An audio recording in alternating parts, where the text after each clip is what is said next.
And we are live. Hello, Yay! everybody. Hello. Welcome. Uh, Thank you to everybody that's been hanging out for a little bit. We had a little bit of technical difficulties, but we're all good to go now. My name is EmilyHanhan. If you haven't been here before, I don't know how you found this, but welcome. And I'm here with my friend Alex, who's sincerely Alex Makeup on Instagram. Um, do you have any intro to say, or are you good to roll into the video? Yeah, if anyone wants to see my account on Instagram, it is sincerely Alex_makeup. And I do predominantly like looks of the days. I just posted another Manicure Monday post. Still haven't taken off the polish, which is shocking because I normally go for like a week and then I'm ready to move on to the next one. But yeah, I just Nice. posted that today. And currently I'm doing a series where I review a different nail polish in a collection that I'm focused on right now. And I will curate single eyeshadows to create a color story inspired by that polish color. And then I will also post a makeup look using that curated palette. So that's my current project right now. And then I'll intermingle other looks that I do throughout the week. And welcome, Bethany. Hello. If you happen to be, and hey, Chris, welcome. Thank Oh, thank you. you. Um, if you happen to be watching on replay, I always recommend watching with the live chat open. I'll try to highlight comments on the screen, but there's always lots of good stuff happening in the live chat. Mm-hmm. Also, I have your Instagram linked in the description box, so everyone should go Awesome. check out your account. Um, so we're gonna do the makeup romance tag. I did a version of this last week that was more focused on like cheeks, basically blush and highlight. And you had a great idea. You're like, why don't we do an eyeshadow version live? And I love that idea because it's good to have a theme in mind. So the makeup romance tag is something that was created by, have it in the description box, by Lauren DellaFera. And it's basically 10 questions, and they're all kind of like questions about feelings and makeup. Mm-hmm. So we're gonna we open this up to eyeshadow palettes and singles, so because we're both single eyeshadow fanatics. So Yes. um, the very first question is the one you're in a committed relationship with, and since you're the guest, I don't know if you want to start off with that question. So I guess for me, one of the reasons why I wanted to open it up to single eyeshadow products as well is because even though I have a larger collection for someone who does this as a hobby, as a makeup enthusiast, I Yes. don't think that I have a palette that I think I'm in a committed relationship with. I think for me, I feel more committed to singular eyeshadow products, which is why when Emily asked me if I think that we should do palette specific choices or open it up to single shadows and single shadow products, I thought that opening it up would be better. So I have two Yeah. here.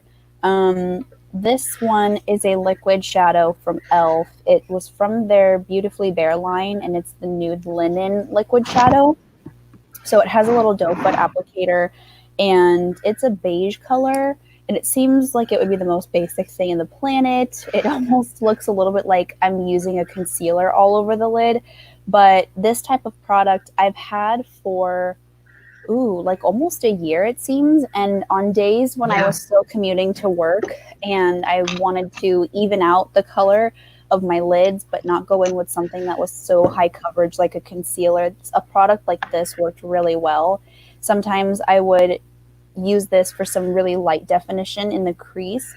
So I would just put it Nice. on, kind of tap it out, wear a lot of mascara, and kind of just go from there. So that's one of them. And then the other product is my Super Shock Shadow in the color Waddles. And I mentioned this one, I think, Good in our color. last live stream where we talked about eyeshadows. And Mm-hmm. this is my second one, actually. I bought one of the first few purchases from ColourPop that I made when I was still watching Kathleen Lights. This was a shadow that she mentioned. And it's a really basic, neutral sort of pink beige color. It's a satin, so it has a very light sheen to it, nothing too sparkly.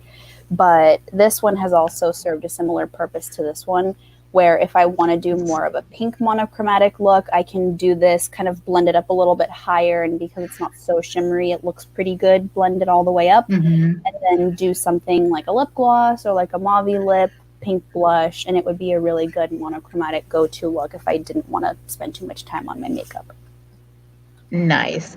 And we have some people. I'm just going to welcome Christine and Annie and Feffy and Emily inside the makeup drawer and Sherry. Hello, everybody. Hello. We're just on the very first question of the makeup romance tag, and I took this much more open-ended, and I said that I was in a committed relationship, just generally speaking, with my single eyeshadows, because I feel like my attachment to my singles is so much stronger than my attachment to my palettes. I don't know if it's just because I don't have as many palettes that I like really love, or if it's because I've like researched and found specific formulas that I love.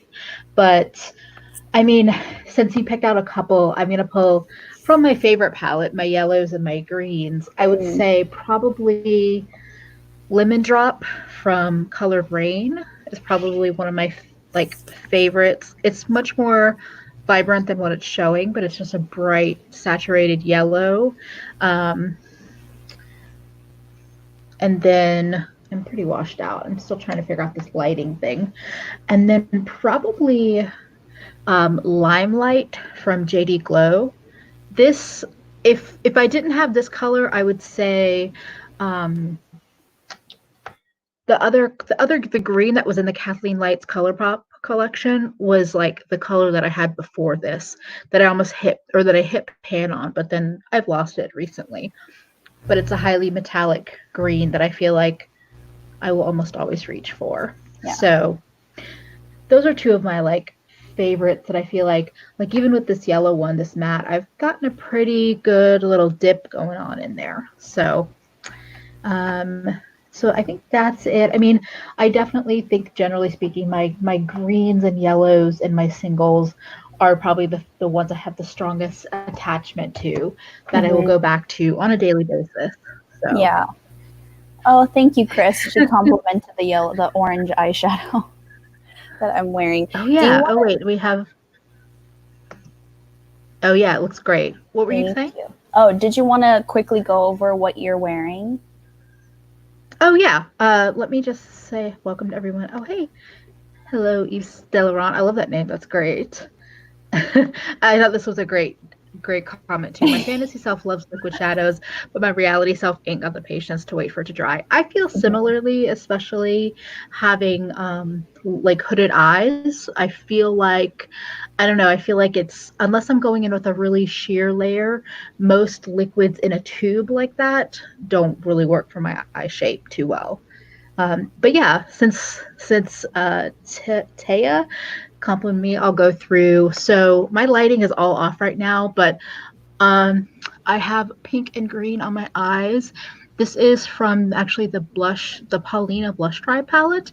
But then I also have two of my new Divina Sugar Drops on my lids. So the Sugar Drops are, you can't see anything in this lighting, but they're very iridescent. I have Gumballs, the green and yellow one, and then I think I used Taffy Bomb on the other eye, and then ColourPop Black Liquid Lipstick on the lips. So that is my look for today. That's so cute. Very Cosmo and Wanda. When I saw your stories this morning about getting your Divina order, I was so excited for you, because I know that you had been gunning to get the Sugar Drops for a while. I was waiting for them. So I'm happy and that you were worth the wait. I'll talk about them in one of the other questions, but yeah, and the candy cakes, the 4 that I got are really nice too.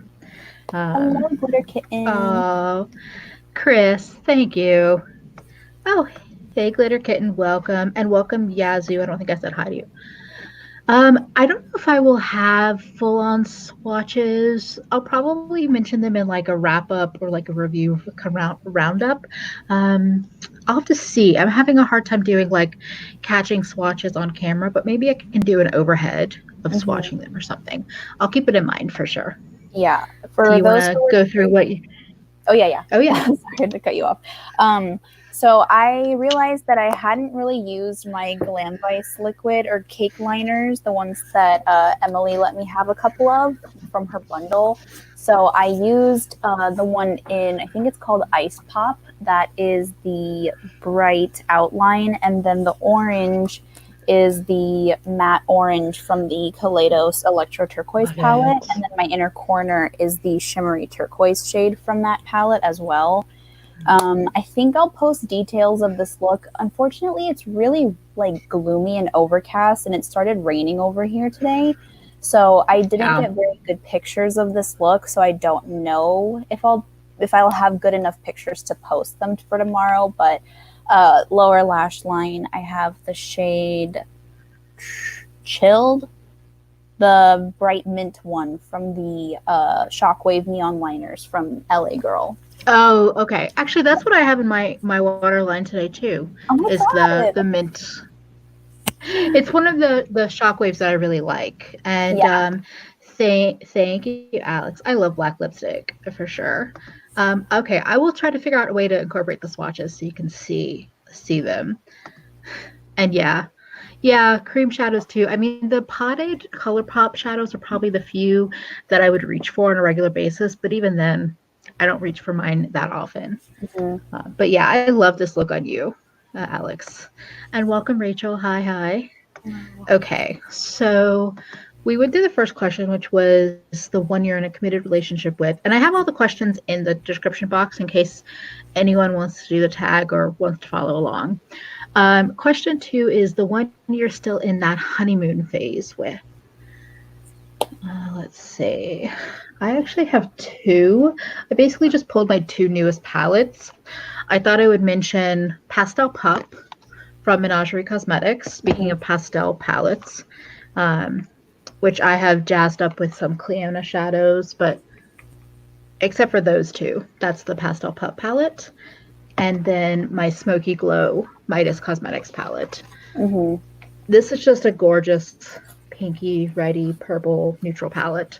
And I really like the formulas in here, and I think it's a nice variety. So both of these I still feel like I'm happy I have them. I'm enjoying them. I think it's going to be a long-term enjoyment of it, but it might just be a honeymoon phase. Who knows? Yeah. I feel like I guess I would probably say my 2 newest purchases as well. Although I think I was alluding to earlier, for anyone who didn't catch the very beginning of the live, about how I feel like when it comes to my eyeshadow collection, I have so many palettes that I go long spans of time without going to a certain palette for a while. So I'll bounce around and I'll kind of have like, maybe I'll dip into it here and there, or, you know, maybe I'll use the mirror for it. And that's like the last time I touched it. But for a lot of my palettes, I use them every so often, but I have lately been getting a lot more use out of my singles, but I still have a deep love affair with my palettes. So 2 newest purchases that I'm still in the honeymoon phase with is, so my partner listened to my pleas and got me the Jackie Aina palette for my birthday, which was a couple of weeks ago. And I was so excited about it. They had the sale going on still, so I think it was marked down to about $30 or so. And so he got it for me, and it's very, very beautiful. I haven't done more than a look with it. I did do a makeup playtime. I do think that I'm going to rearrange this using the same technique that I talked about when I rearranged my Sultry palette, and do it that way, like maybe do the top row with all of the pinky red shades and then have the bottom row the warm shades in this like greeny color. But the first look that I did with it that I have up on my Instagram is I finally got to use my beloved shade Sponsored, my Lemming. And I used the warm browns in the crease. I used a little bit of, what shade is that? Duolas. And Trust Issues on the inner corner. And that was a lot of fun. So can't wait to play with this more, especially with some of those ready tones. And then other honeymoon phase is my Divina Candy Cakes collection. I did a look, a very teal look with the shade Confetti Kisses. It's the blue shade in the So collection. pretty. So pretty. And I can't wait to play with the rest of them. I already have in mind that I'll probably use Sweetie Sunbeam in my next curated palette color story, because Nice. the next nail polish that I'm planning to review is kind of like an apricot tan color. So this would be perfect for that. Yeah. I'm gonna welcome Satines. Welcome to the chat, and also everyone's been well. There was a couple of questions in the chat about the galaxy. So Alex Glitterkitten said, "I'm still in the honeymoon phase with my JD Glow Galaxy shadows, but do you ever get out of it?" I mean, No. no. When I was talking about the committed relationship shadows, I almost mentioned Unexpected from JD Glow, which is just this magical beauty. But then I was like, oh, it's not in my green and pink or my green and yellow palette, but it's just like pure shiny goodness. So everyone, Annie's like, la la la, I can't hear you. Don't resist. Don't resist. They are awesome. And Bethany, you know what's so interesting is I bought the Jackie Aina palette back in like October, and I ended up reselling it because somebody on the Half Cousin, I think it was on the Half Cousins Discord, was like looking for it, and I resold it for like I had gotten it on sale because I just realized it's a beautiful palette, but I had just gotten the Natasha Denona Gold palette at the same time, and I felt like it was a lot of overlap, and then some of the other colors either it was just like I didn't need it, but now I'm like, did I want to resell that? But I'm like, no, you don't need it, you don't need it. Like you're not gonna Yeah. buy it, sell it, and buy it again. Um, yes, the Divina shadows, the Candy Cakes formula seems gorgeous just from swatching it today. The sugar drops seem really fun. I love the candy exploders, and the Galaxy multichromes are all very, very, very pretty. Glitter The Kitten. Oh, sorry. I was looking oh at no Glitter no Kitten's comment. I remember. Well, my partner got it on the ABH website, so I don't know if you'll be able to yeah. find it there. As far as like bigger retailers, I know that Nordstrom or Macy's recently had it up to 50% off, and then as far as like Sephora and Ulta, they phased it out a while ago. So that's probably why you haven't seen it on the Sephora site. It's still on the ABH site for $32, just so you know. Oh, that's interesting. Rachel's actually decluttering her Jack Daniel palette because it doesn't last on my eyes. I mean, the thing is that I'm not like a diehard ABH fanatic anymore, but I've only owned Modern Renaissance, Subculture, and then Jackie Aina in terms of eyeshadows. I'm like, I think that they could do good stuff, but I also think they do kind of shit stuff as well. Everyone's talking about cutting their own bangs and plucking their eyebrows. Oh, yeah, I need to pluck my eyebrows actually. They're a little bad looking, but that's okay. Okay. So then question number 3 is the one that you friend zoned in terms of eyeshadows. Do you want to start with that one? Yeah, let's do that. So, I guess, the one that I friend zoned would probably be my Milani Soft and Sultry palette. I got this probably at the end of last year. I feel like I've had it for longer.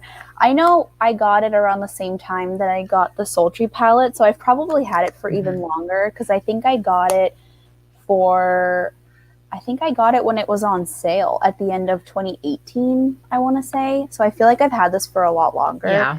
And I was very much influenced by Nicole Cutler and Kelly Gooch because they both really liked the Milani Soft and Sultry palette. And this was around the time that cool tones were starting to inch their way back into the forefront of people's minds when it came to newer releases. So the Sultry palette, this kind of like taupey gray color story, Dose of Color is pretty cool. Those types of like cool toned taupey palettes were starting to pique my interest, and I didn't have many cool tones, so I thought that getting this palette would be fantastic, and I thought that I would fall in love with it and that it was going to be my cool tone smoky dream palette. And I think what set me back was just the lack of shimmery shades that were impactful. I got this after Sultry, so I think I figured that the Sultry palette shimmers would pair really well with these mattes, and I never followed through with my hypothesis, so I probably should do that sometime. But sometimes if you're just not inspired to use it, it kind of doesn't matter, like, you know, what. Oh my gosh, I'm just looking at oh, Alex, you friend zoned the Smoky Glow palette. You love her, but she isn't getting me hot. I still really like it, but I could understand that. But I think that's because I love like some of the shimmers in there, especially. Well, I like and a lot of the mattes, the pinks. Eve Stellarant says, if anybody has tips to get ABH shimmers not to crease to high heaven, I would appreciate it. I mean, I have to use glitter glue no matter what. I use a really thin layer of it for any kind of shimmer, and I definitely think that the current formulas of ABH shimmers that I've kind of tried in the last couple years for my eyes need glitter glue just to kind of like hold on to, for sure. And then, Alex said, reminds me of Tarlet and Bloom or a Balm palette. Yeah, that Milani palette kind of reminds me of those. Yeah. Interesting. You should check out the newer Milani palettes. The formula is incredible. Oh, Rachel, yeah. I wonder if you're talking about the more rectangular ones, like the gilded gold and the pastel one. Yeah. I was intrigued by the like little slimmer rectangular ones that they came out with. They had like a jewel toned one, and they had one with like 2 pops of greens, and I think it's either like 5 or 6 pans, and they kind of look like maybe they're following along the same train as like the e.l.f. bite-sized palettes or the Natasha Denona 5 pans. Those seem like they're really promising too, so I'm still holding out hope on some Milani eyeshadows. Yeah, I feel like they released a lot though, kind of all at once. Like they had the big kind of like square palettes with square pans, and then they had some more like larger rectangular palettes that had like highlighters and eyeshadows, and then they had the little ones. So I don't know. I've heard really hit or miss things about even the newer formula Milani, and I'm like wait, who is it? About Taya said, I wanted it badly, but for $20 for drugstore seems so high. That's kind of how I feel about a lot of drugstore eyeshadows. I feel like they're just overpriced for what they actually are. Yeah, and that palette was actually, I think it's discontinued now. I think it's Gilded Coast. Okay. It was on sale. Yeah, I haven't seen that either around. But the Gilded Coast is one of the newer, not the small rectangular, but like the larger rectangular ones. And yes, Christine, I've just started putting shimmers pretty much some days up to my brows because it's going to transfer anyway. Even with the glitter glue, it's going to transfer just the way my eye shape are. So I'd rather just tap it up there nicely, naturally, and let it live. Stinky eggs. I legit thought it was a Tarte palette. And yeah, I find that I don't need that much of the glitter glue. And if you go too heavy with it, it is going to crease. But like a really thin layer and kind of just tap it all over. Oh my gosh. Okay. And then, the friend zone one. So for me, sorry, Veronica just walked through, and I'm afraid she's going to walk into all the eyeshadows. That would not go well. She wants a seat. Come on. So I still love this palette, but I'm considering the Moonspell palette a friend zone palette for me because I still have fond feelings for it. But just like Alex Glitterkitten said, it doesn't make me hot and bothered. It's like, it's really pretty. It's kind of like a pretty boy or girl that you see across the room and you're just like, wow, they're hot. and you get up close and you're like, they're cute. Like you kind of lust it from afar, and you get up close and you're like, okay, they're cute. Like I'm not mad at my purchase, but I'm also not like, oh my god, everyone needs this in their life. So Yeah. it's still a pretty palette, and I have plans to continue to get use from it, but it's not, it's not like I would rebuy this if it. Now book cats are right up here. It's not like I would rebuy it if something happened to it. Come on, dude. I know what you're going for. You're gonna definitely knock something over. Okay, let's see what's going on in the chat. I agree with Taya. I usually choose indie because it might be more expensive, but the impact is there. Exactly. That's just how I feel. I don't trust Tati. T. I'm just like, I don't trust her. Bethany, my eyes are so hooded that women in my family get several surgeries in order to have decent vision. My eyeshadow ends up in my hairline. Oh my god. It's cat anarchy, yes. Moonspell is the hot goth girl in school, but you're into her, but probably wouldn't work. Yeah. Oh, like no. you're satisfying up close, but you are way hotter like across the room when I was lusting after you. Let's see, what do we have next? Question number 4 is the one that got away, and I know you have a story. Oh my goodness.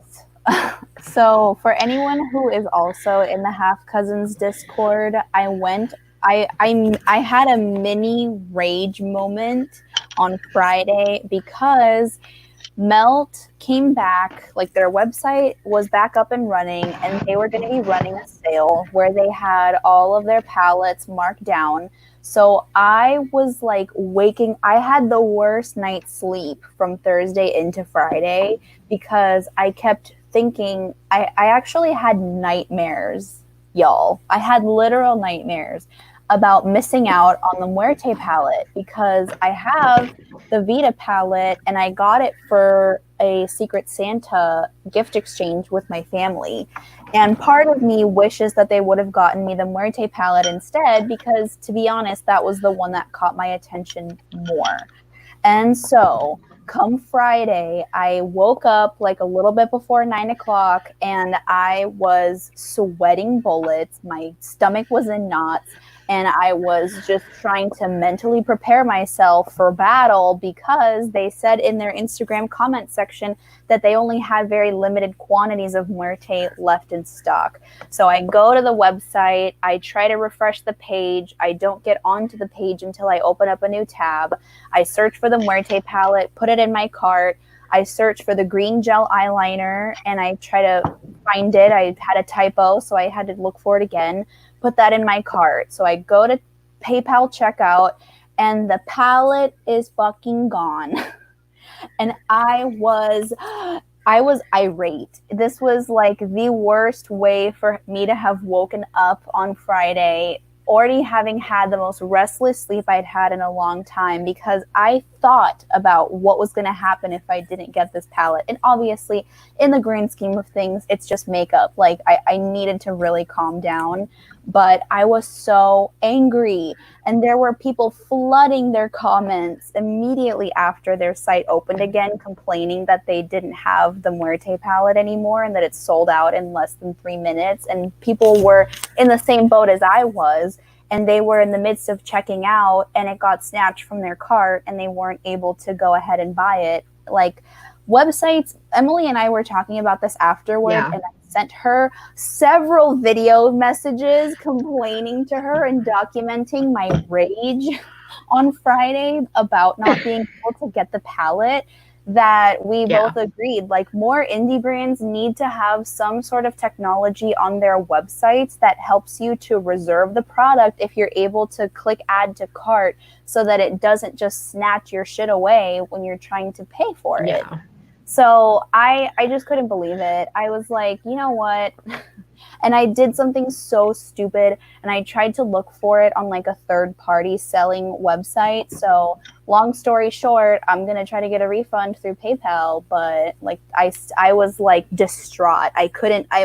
I wasn't thinking clearly. I didn't sleep. It was like, it was bad. So I don't know. Maybe Melt will pull a superhero move where they did it with Gemini. Oh man, it'll be in Sephora once they reopen. I have been talking with you a lot over, I don't know how many months it's been. We've been like video chatting on Instagram a lot. And I've seen you struggle like miss Sephora gift cards, all this stuff. This is like the most rage and like an energy that I've seen, an amount of videos just like talking about it. And I was like, I really didn't know that you wanted it that much. Like, I was like, I knew you had been interested in it and you had been like trying to get it since February when it like left all the sites and then everything shut down because of Miss Rona, because you can't say the word. And then I was like, wow, I didn't know that you wanted it that much. Like, yeah. I think the thing with indie websites is that I don't know if the technology is just that much more expensive. Like if most of these like basic hosting sites are just not built to do that with the whole shopping cart thing or what? Yeah. Because I've heard, I mean, it's kind of a similar thing to what happened to me with the pastel pup palette. So I talked about this in the video when I reviewed it. Basically, it was like 3 weeks before I received mine in the mail with no, like, it wasn't a pre-order, it was a purchase, and there was no communication from the brand. That basically what had happened was that their website didn't keep track of that. It sold out so quickly that the inventory system didn't match with what was actually selling in the carts. So I ended up being one of the people that had to get a new batch, like that was pressed.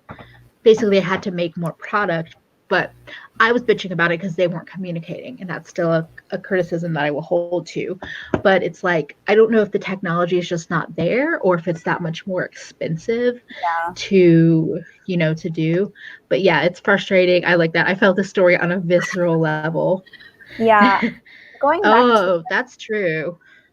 If you're going to get the advertisement on Insta, you need to have the stock. I know. Going back to what Vicky was saying, I don't know if the Sephora stores are going to have them in stock, actually, just because back in February when I returned my Lunar Beauty Moonspell palette, I thought about exchanging it and seeing if any of the Sephoras around me had them still in stores, because I did look them up online. And this is what I don't understand about Melt. I don't know if maybe the reason why I told this to Emily when we were sending messages back and forth with each other when I was on my rampage. And I said to her that maybe the reason why they're claiming that they won't be able to bring these back is because they did commission an artist to do the packaging on these. So maybe they had like a defined end date to their contract to where they would finish paying the artist to be able to distribute their illustrations. That's a guess that I have, but I also guess it's just odd that, like, why the Muerte palette that has to only be available in stores? Why was there such a limitation on its availability? You had to go in stores to get it. The Muerte palette was the one that was constantly selling out. You still see the Vita palette available. At least I was still seeing it available on other websites like Beautylish or Beauty Bay, whichever other website they're available through, and other stockists of theirs. And the Vita palette was a lot easier to get your hands on, I think. I don't know if it has anything to do with people being less impressed by this color story and Muerte just being more unique, but... Yeah, I think probably what happened is they probably ordered an equal amount of stock because of how it's displayed and all of that, but Muerte had such a more interesting color story, and it's really proof of like how Vita, they could have been so much more. They could have pushed that boundary. They could have taken out some of the, like, all of the browns and done just like, something much cooler than what they did. And I just feel like they missed the mark with Vita, but with Muerte they really like did something interesting. But I also think that, I said this to you, that I also think that they're with their melt is larger than what they used to be, but they probably still have a pretty big minimum to make more of a product. So even if they see, let's say they get 1,000 comments on their Instagram of why isn't there any more Muerte palette, maybe they have to order 5,000 of the palettes, and they're Mhm. like, we're not going to risk not selling these palettes to order more. Yeah. So yeah. And also, hey Audra, no worries. I know time zones are not easy to remember. But yeah, I think that, and I agree with what Alex said. As cool as indie brands are, I appreciate criticism on them as well. Yeah. And like the other thing I Uh, was telling Emily too was that when I met Angelica back in January, we were in the Sephora, like in downtown San Francisco, and I saw the Muerte palette in person. And there were a few times that I saw it in person. A few times they were completely sold out of them, but they still had plenty of stock of Vita. So I just felt like, damn it, like I could have gotten the Muerte palette and gotten the other half and done all of that in January, but instead I decided to get the two Lunar Beauty palettes. I got Strawberry Dream and I got Moonspell, and I think at the time Moonspell, there was only one left, so I felt even more inclined to get Moonspell because I didn't yeah, know how limited edition it would be. And so I don't know. A large part of it too is like yeah, not knowing if, because Vita was pretty, but I did want Muerte more. I liked the color story of that one yeah, more. And so now that I have Vita, it's like, do I want Muerte more now because I wanted to complete the other half and I wanted to be able to switch pans between them because that was a plan of yeah, mine? Or did I am I freaking out like this because deep down I really did want it more than I wanted this one, but because this is a gift, it wasn't like I had much of a choice in the matter. yeah. I don't know. It's interesting because I know Vicky said this earlier about like it doesn't make sense because they have displays, but I think Yeah. this is an example of maybe something actually being limited edition, but maybe not because Melt did this with the Gemini palette. It was limited Yes. edition, but it had such a draw. But I think the Gemini palette has a much more mass appeal draw than the Muerte palette. The Muerte palette has it's beautiful kind of draw. The Yeah. Gemini palette I think has more of like a I would be willing to buy this even though I'm only into neutrals because it has a couple of weird colors that I'm not used to having. But I don't know. And excuse me, my like one that got away, somebody actually mentioned in the chat earlier, the very first um palette from Kaleidos, the Deep Sea Luster palette. So Yes. Kaleidos had a larger palette that was 15 pans, and it was when they first launched the first three Futurism palettes, that one was still in stock, and then by the time they launched the fourth and fifth palettes, it was officially gone. Probably can't even see it, but it has like a row of purples and like pinks, and the neutrals were why I didn't get it.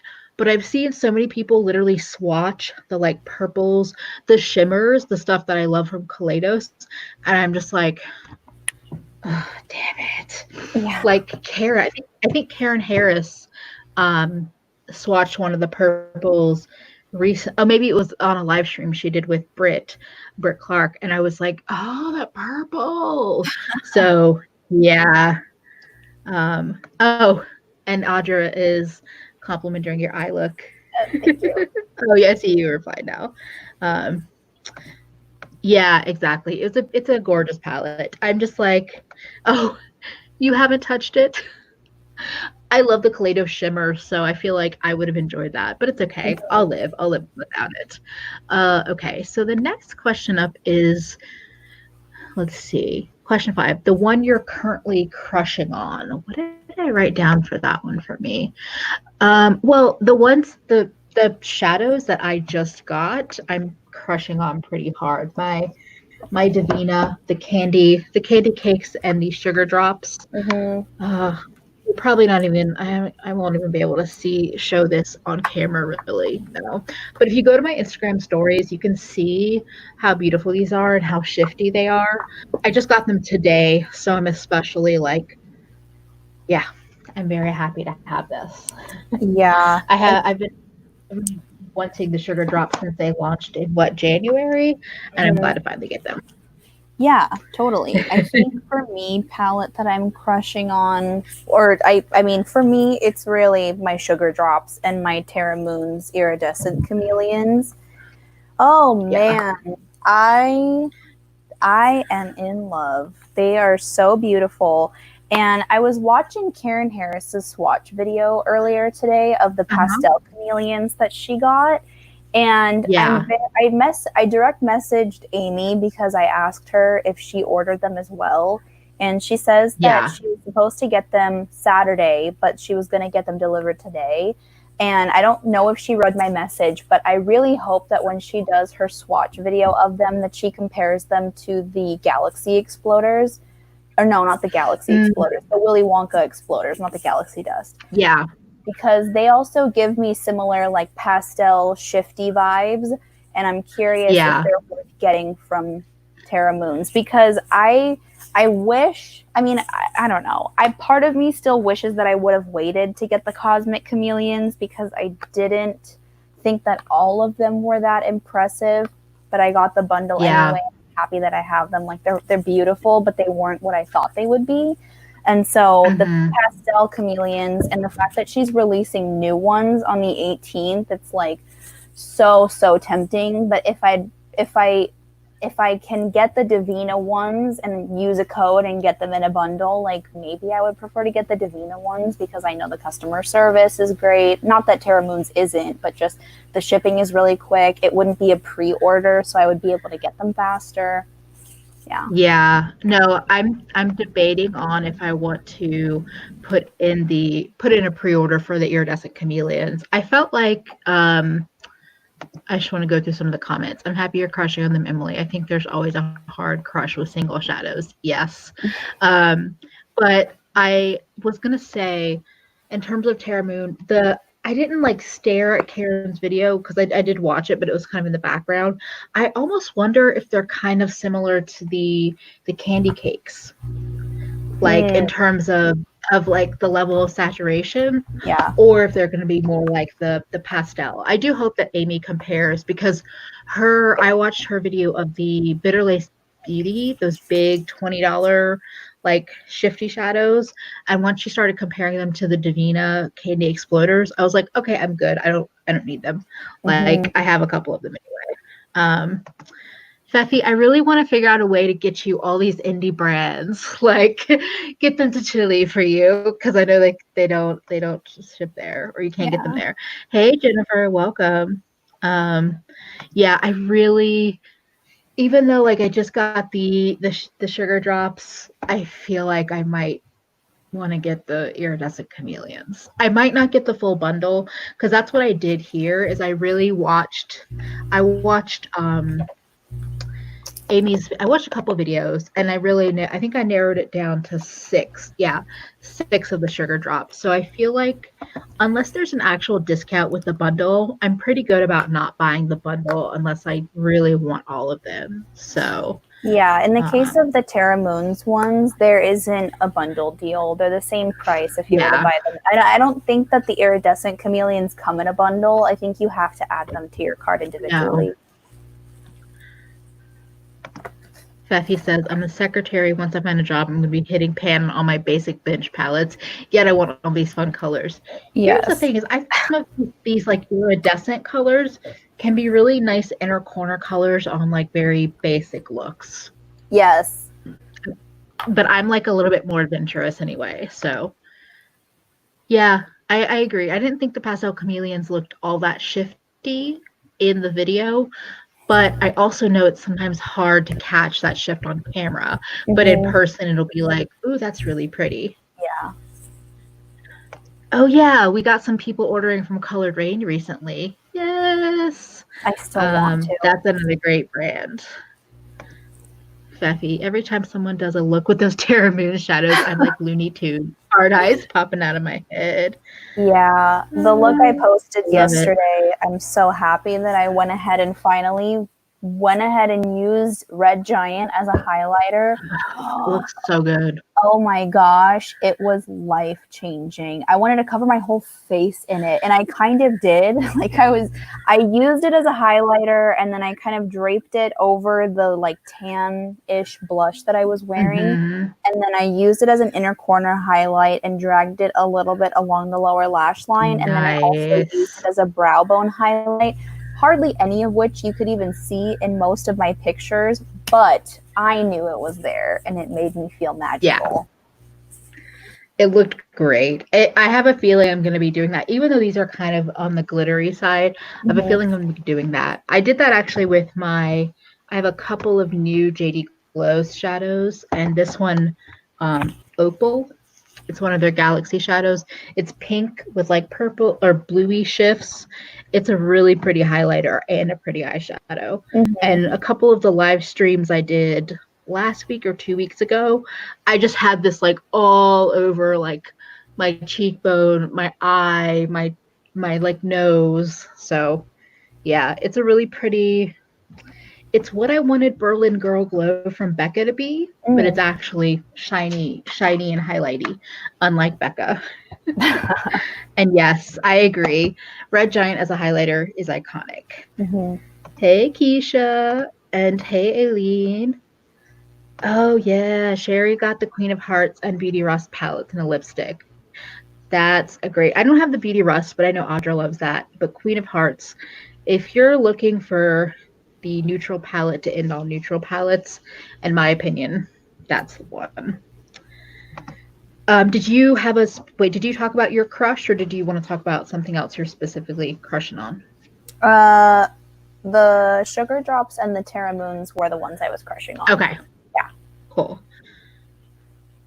Ooh, Stinky Egg says, I wish a brand would make a shadow highlighter like Red Giant, but with a tangerine shift. I'm dying to have something like that.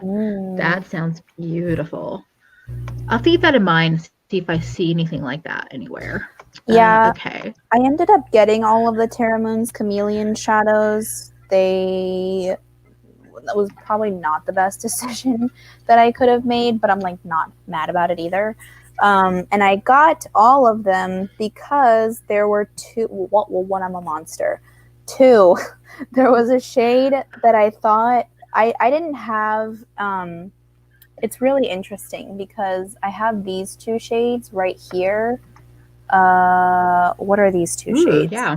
So I think this one is Lunar Spectrum, and this one is Solar Flare, and this is what they look like. Oh, you can see it a little bit on the back of my hand. Yeah. So this has more of like a peachy orange shift, and then this has like an orangey yellow sort of shift. And I had a shade from a bundle that ColourPop did for their 3rd birthday, and I don't know where I have it, but it's like a peachy orange. It was like attempting to be an iridescent shade, but it was not. It tried to go there, but it did not really go there. And oh, here it is. It's the shade. I don't even think they make this as a single. Party Favors. So it looks like this. It's like a cantaloupe reddy orange shade, and it just does not compare. It's very satiny. You can tell that it's not nearly as reflective as the two Terra Moons ones down here. So let me swatch it with the rest of them. That is it right there. It doesn't reflect light nearly the same way. I would use it as an inner corner highlight every now and again, but it was a very sad inner corner highlight. So I'm happy that I have the Terra Moons ones to kind of really get me going. Yeah. Any of the colors that actually look like almost white in the pan, that's the one. Those are the ones, in my opinion, that like for me work on the inner corner. Whereas even if it's shiny and reflective, if it has like a color base to it, a lot of times it looks weird on my inner corner. There is the there's a Lunar Beauty blush palette that was leaked, and I think at one point in time it was on the like Makeup Hunters Instagram, but it was pulled down. But it is on the Beauty News Facebook group. It looks all very peachy. It's a 6-pan blush palette. Let me see. I don't know if I can share the screen or not. We can do a little blush interlude. Oh wait, no, let me not do that. I cannot share on Chrome. Let's see.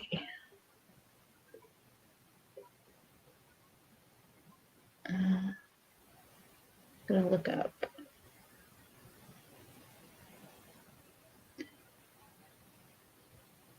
I'm trying to look for it. It's hard right to now. see. Oh. If I put this, if it's put it straight on, it's not going to show. But it's basically like a 6-pan with like a blue, pink, peach cover.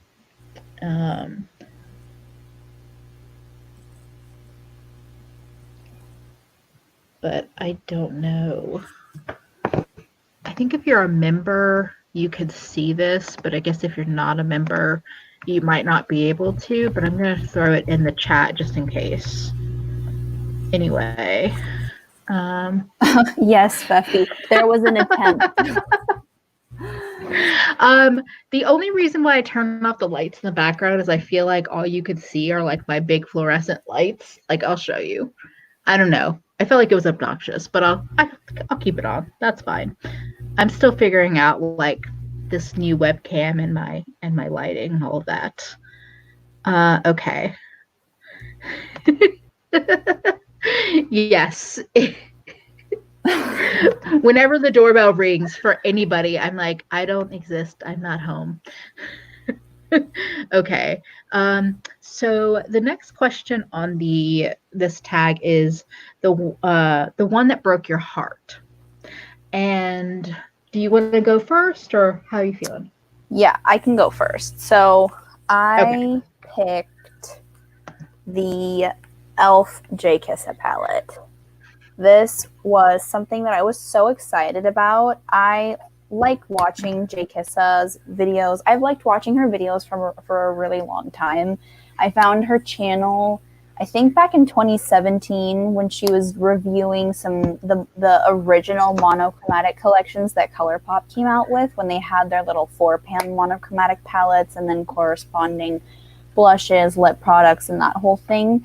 And when she got her collab with e.l.f. back in 2018, 2019, I was so excited about it because this is such a cute color story for e.l.f. You can see I hit pan in the highlighter, and I wore this highlighter every day for a really long time, hence why I have pan in it. And I wanted this to be so much better than it was. I think that this like iridescent bluey purple shade that they put in here was a cute idea, but it's not that impressive in person.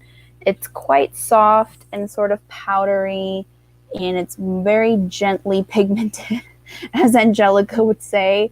And I thought that it could be so much better. This purple shade, everyone was raving about how this was one of the best purples from the drugstore that they've ever seen. And I just felt like, what exactly are your standards for purple eyeshadow? Because... And then this green, the matte green shade called Alien, it's a great color, but kind of like what Rachel was saying earlier, these shadows just did not stay very well on my eyes. I would use I would put it on top of a tacky primer. I would set my lid. I wouldn't set it. I kind of was playing around with it for a long time. And no matter what I did, they just faded on me in a matter of a few hours. So that was heartbreaking. Oh.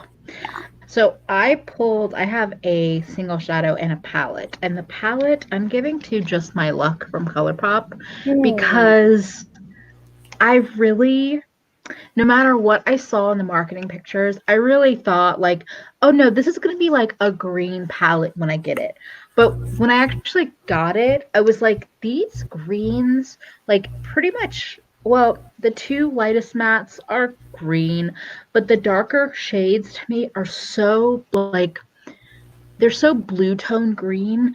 And I guess I was just hoping for like it would be more like grass greens or olive greens. Like I love this color Mary Jane. Hmm. I think I was hoping for one thing and I had my brain believe it was going to be that, and then when I got it in person I'm like, okay, well, I have you now. And as much as I love green, I've used this less than a handful of times.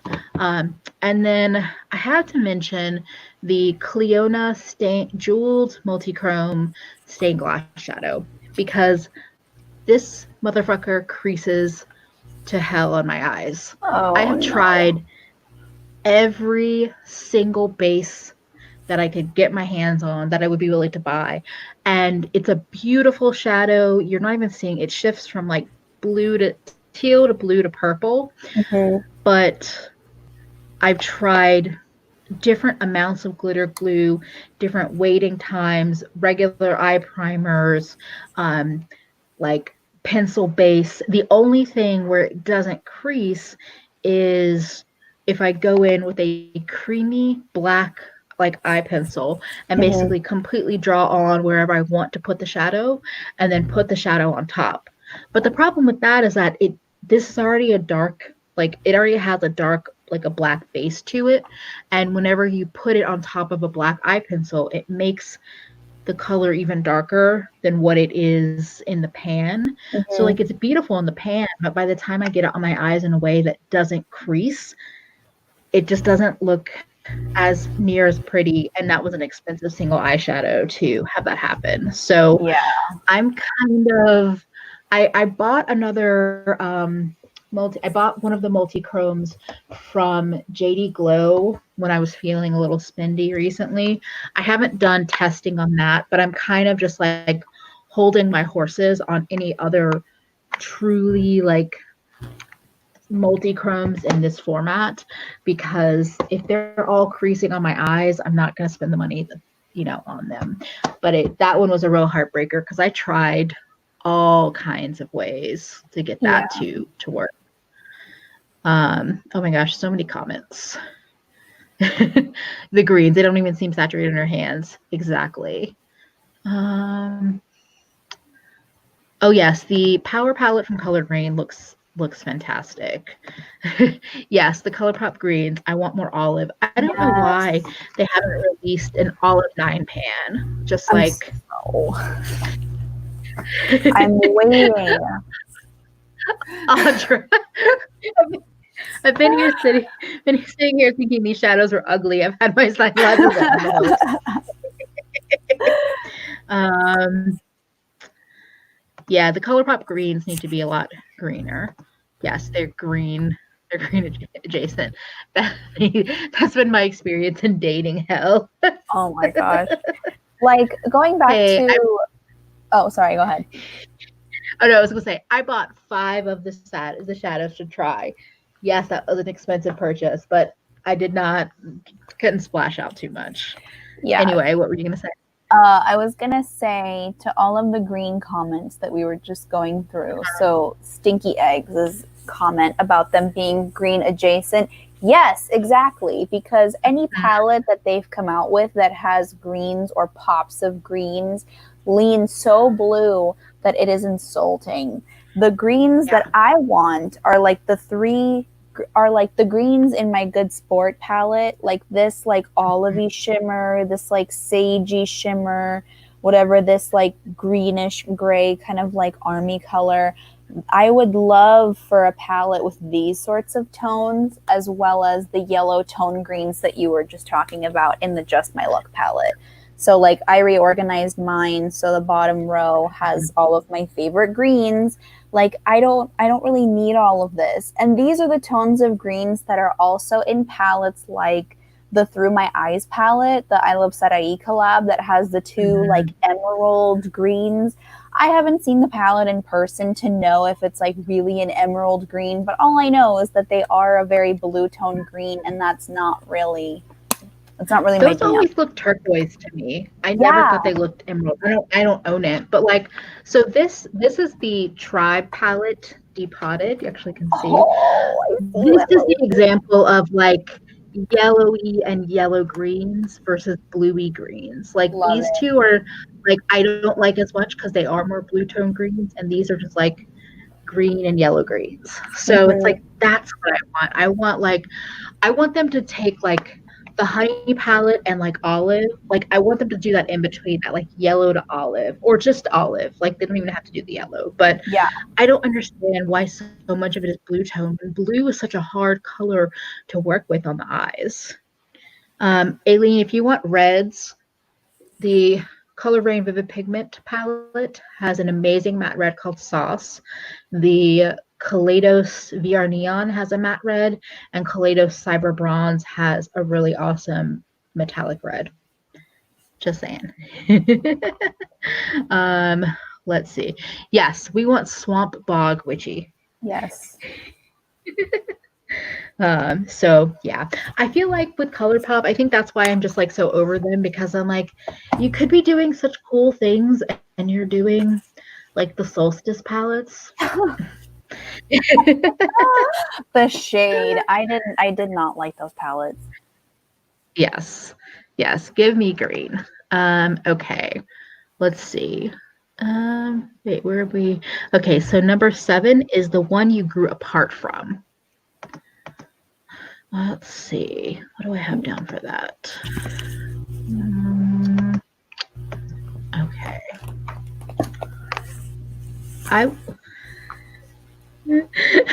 Wait, I just saw this. We're going to be the Colored Rain, the Gutta Coven. I will say, even though I did just get the Tribe palette, I feel like Juvia's Place is one of those brands that I've fallen away from some. This is the Deuce palette, which is a weird color story, yet I also like it at the same time. And then in terms of singles, I feel like Luxie Beauty, they were like one of the first brands that I bought as singles, and they're incredibly affordable, but I just don't feel drawn to them. Their site, their releases, I haven't even like looked at their site in like probably 6 or 8 months, which is saying a lot as a single eyeshadow lover. Mm-hmm. So that's kind of all for me. For me, mine looks like garbage, so please nobody judge me for how this looks, because I got this during the first round of releases, and I also switched out 2 of the shadows because I wanted to have a place to sequester the dreaded pressed glitters that ColourPop came out with in their orange and yellow monochromatic palette. But for me, it's the Yes Please palette. This is what mine looks like. It's really janky. I'm so sorry. You wrote the names on there. I wrote the names on there, and this is all before. This is how you know that I have been a user of ColourPop for a really long time, because this was before they repackaged it and they actually put the names on the packaging. This is what mine looks like. I switched out the shade Chauffeur and Butter Cupcake. So this is the shade Palooza, which is from the Honey palette, and then I forget what this one is called, but it was from the Orangey Glad palette. And I went through a phase where I really loved this palette. This was not my first foray into their pressed powder shadows, because like I've said a million times, I got their 4-pan monochromatic palettes before they did the 9-pan monochromatic palettes years later. So this was the first palette that they ever released that was like a curated, like pre-made palette that wasn't just a collection of a bunch of single shadows. And I loved this one so much. I think that it was my first foray into very warm tone shadows. I loved using these neutral shades up here at the top. I loved this like neutrally brown shade. I almost hit pan in this like peachy transition shade. And I really liked it a lot. I thought it was a great. Oh, actually, I realized I have chauffeur down here. My bad. I'm currently sipping on. I thought I would share this. I'm currently sipping on Hunky Jesus Blood Orange Pale Ale. It is a craft beer, and this has 5.5% alcohol by volume. I'm about halfway, and I'm already starting to feel it. Can you tell that I never went to parties in high school? I didn't go in high school, but I went to plenty in college. I thought that college would be my time, man. But anyways, I switched out. So the one that I don't have in here is butter cake, but I think the one that I'm missing is the orange matte big cocktails. I put it in my orangey glide palette. So those are the colors that are missing. But I used to really love this palette, and then my best friend who has it as well, she's more tan than me, and she's the one who pointed out that the formula changed, like it didn't age very well, and it wasn't as pigmented the longer she had it in her collection. And I think after she told me that, I started picking up on it as well.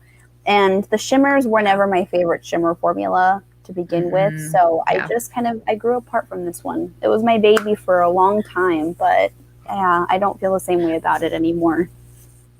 Agreed. I definitely loved that one for a long time. I remember I traveled with it, and it was like the only palette I took. Like I was into warm neutrals, what? But I kind of had a similar feeling about what happened with Modern Renaissance. Like I was into Modern Renaissance. I hit pan on multiple shades in that. And in Modern Renaissance, actually, I also traveled with that, and I thought about it because with this palette too, they can work as face and eye palettes, which is something I tried because of Jamie Page. And like with like, just as an example for this one, because somebody earlier said they love Tarte from this Juvia's Place palette, this is a really cool like iridescent highlighter, and then you can use like these as blushes, or you could probably even use these in your brows if you were like really dark or lighter. So like I have used this as an all over face and eye palette, and same with Modern Renaissance. Modern Renaissance, I went through that. I used the shiny pink as a highlighter and all of that, but it aged too, and I was just like, I'm kind of good. I'm okay. It's like time to move on. Yeah. And yes, I agree. ColourPop releases way too much for me. Yeah, I feel like, and welcome Snapes. I just don't feel that inspired to buy more ColourPop personally. They can totally change my mind, but for anyone that doesn't have their shadows, don't feel like a pressure to get them. If they release something that like calls your name, sure, but don't feel like you're missing out. Yeah. These lives are like our fantasy football leagues. Where's the lie, though? I know. Okay. So question number 8 is the one you'd have a fling with, but never actually date. Do you have any thoughts on that one? I feel like a lot of these are so contrived. Like, what even does that mean? That you had a fling? Yeah, never like a committed. I don't know. I don't know. I guess what I'm thinking of that is like things that are super expensive that I wouldn't personally buy myself. But if somebody was like, "Do you want to borrow it for a week?" I'd be like, "Yes." Oh man, I feel like.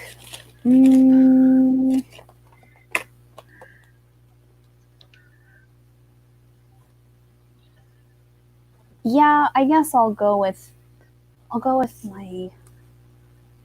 I can also go first if you want to think about it. I'll go with my Honey palette. So, for me, my fling would be with the Honey palette. This is the janky butter cake shade from the Yes Please palette. It feels decrepit at this point. It's like so Yeah. old, and I literally had to blow away a huge chunk. This shadow always had a terrible formula. I wondered if it was Yeah. just an issue that they had with the first round of production, but I even swatched some of the newer palettes that they had on display at Ulta, and no, it's still a really shitty shade. No, it's Um, just bad. It's a bad shadow. but yeah, this was like, I thought that it was really fun for the time being, especially the shade Sunburst, because I loved the idea of this is probably not going to show up very well. I love the idea of a yellow shimmer with a blue sparkle kind of on top. And I thought that it would be such a pretty look. And I did use this in a look that I posted a few weeks ago.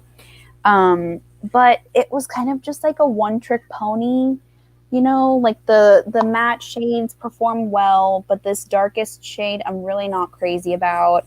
And Yeah. then the pressed glitter was kind of just another tick off a box that I wasn't a fan of. And yeah, the metallics were fine. Like the shade, this like goldy shade and this like bronzy shade, they are very Yeah. nice. I think this was kind of when I started to realize that I was more collecting color pop palettes for the sake of having the complete rainbow. And I do like Yeah. their formula, and I do think that it's gotten a lot better with time. But some of their shimmer shadows are just not what indie shadows will give me. Yeah. Yeah, exactly. So actually a couple people in the chat made me think of a couple of different palettes that I would say. One, I would love to have a fling with the Melt Smoke Sessions palette. I don't Yes. know if I like if it was a gift, I would take it. I just want to play with those shimmers because I've heard people rave. And yes, they are the ones that also have puffed up, but supposedly they've been reformulated. And then also the Natasha Denona Metropolis palette because I don't really Oh want yeah. all those golds that are in there because I already have the gold palette. But I would love to play into the matte olive greens and the turquoises and like the rest of it that's not just neutral. And that's why I never bought it because I was like, I have the gold palette. I don't need more of that. But if I was like, if she released like a 5 pan of just like turquoise and green kind of shades or something, I would totally buy it. I would totally be Mhm. like, here, take my money. Um, yeah. And if I was talking about anything in my collection, I feel like I kind of had a fling with the Subculture palette because I Mhm. bought it. I got it from TJ Maxx or Marshalls. It's the reformulated version. And like, I love electric. I think the colors are really cool, especially the yellows and the mustards and the greens and turquoises. But I just don't actually love working with this. So Mhm. it's not something I really go want to go back to for that reason. Yeah, if I had to Um, pick a palette that I don't have, I would love mhm. to have a fling with, there was one that I had in mind, and I feel like I just lost it. I would like to have a fling with the Midas Flower Bomb palette. I wouldn't want to own it because Mm, I'm not too fond of pressed glitters, and they look pretty, but I just know that on the regular I would never use them. But in terms of a yeah, colorful palette, I would love to kind of dip my fingers into their formula. yeah. Oh, actually, that's another one that I just thought of. The Viseart, the Grand Pro 3, the matte colorful palette. I've never used the Viseart formula. The matte colorful palette looks so pretty, but it's like almost $200. Yeah. So, yeah, no. Ooh, the Grand Pro 2 Yeah, I just, too. nah. Yeah, I haven't heard that many great things about the shimmers from Viseart, so I don't know. But I thought of it because what Annie said. It's so weird. I have no problem buying Viseart 12 pans or Grande Pro, but I side eye Natasha Denona and Pat McGrath. No clue why. I think it's probably because Viseart has this like very like in some ways it feels almost outdated. This very like we're pro. We've generally only been doing all matte palettes or all shimmer palettes, and Natasha and Pat are like here's glitter and shimmer and shine and like more extravagant packaging, which also feels almost less pro. I would also totally have a fling with the Pat McGrath Cyber Bronze, the Mothership 5, the one that has the red and the green special shadows. Um, yeah, I'm not going to go searching out more 5 pans from Natasha Denona. It's okay. If it lands in my face, I would look at it, but I shouldn't go searching out for it. Okay, question number 9 is the one you're in a love-hate relationship with. Ooh, I got you. My Gemini palette. I Twins. Oh my gosh! It's my answer too. Wow, there's a reason we're friends.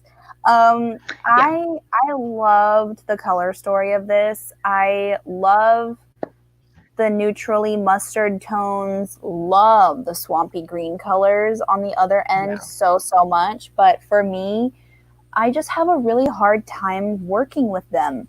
Whether I powder my lid to make it easier to blend on top of, they still manage to get patchy on me. And I know that I'm not a professional makeup artist by any means, but I don't feel like it should be this hard to work with eyeshadows, especially on the more neutral side of things. I still feel like it can sometimes get a little out of hand, and I have smaller brushes for blending tighter spaces, and I've tried to do whatever techniques I can to try to make this work, but I'm so stubborn because I got this like on the second or third like relaunch of it when they did a restock, and this is all before they came into Sephora. So I got it off of the Melt website, and I was so excited about it, and this was going to be my shit.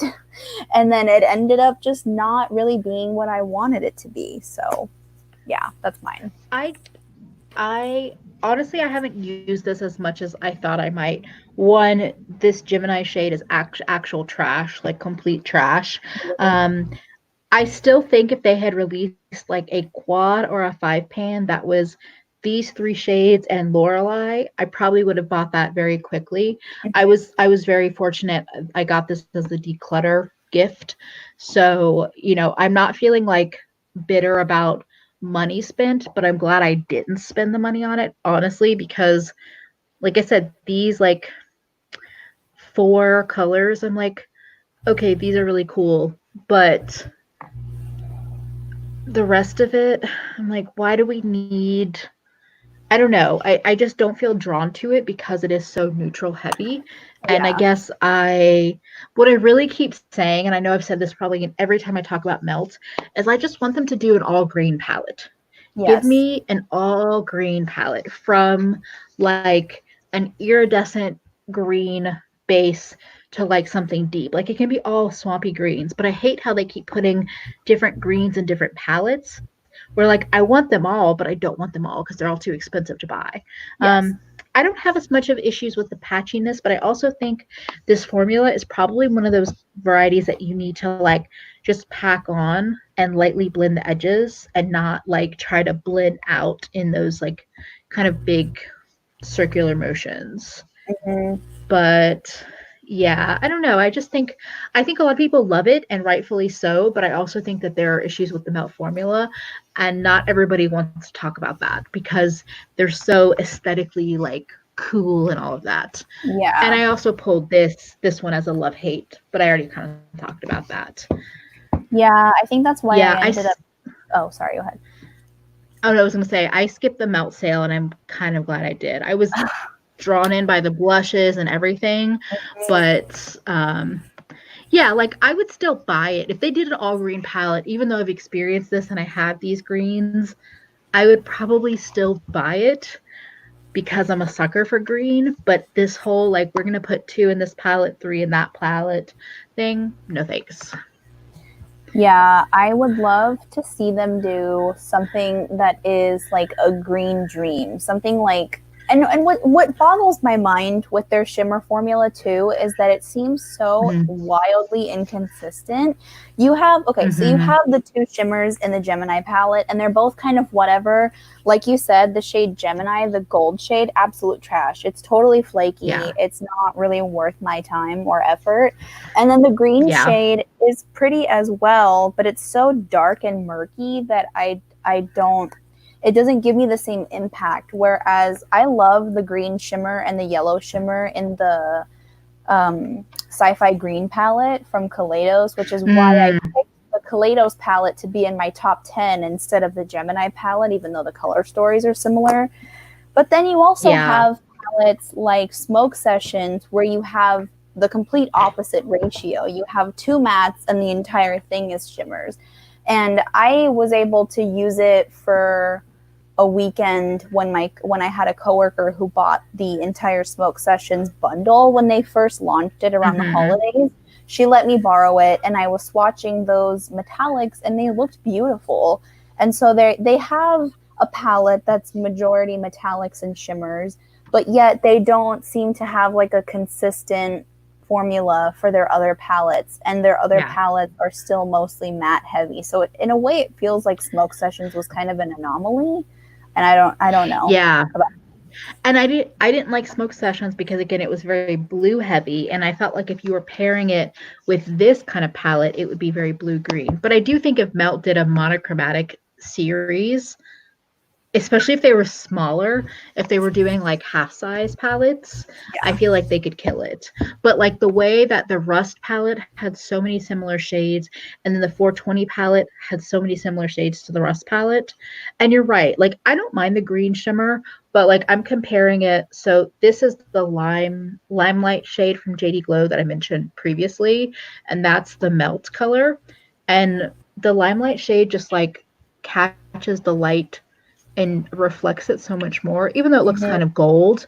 Like comparatively, if you were to use the same 2 shimmers with the other murky greens, this one would be so much more dimensional than the Melt one. So I feel you on that. I don't know. I think because they get so much praise as a brand, it also makes me much more critical of what they're releasing, because people are fawning over them, and I'm like, okay, but like what is it? Like the whole like we're gonna release the 420 palette and it's like almost all mattes. I'm like, but why? Like why? I don't understand that. I mean, maybe it is just because they can't do shimmers that well. That's what somebody else I've heard say in like a video. They're like, well, maybe Melt just decided we can't do shimmers well, so we're just not going to do that many of them. Yeah. But I don't know.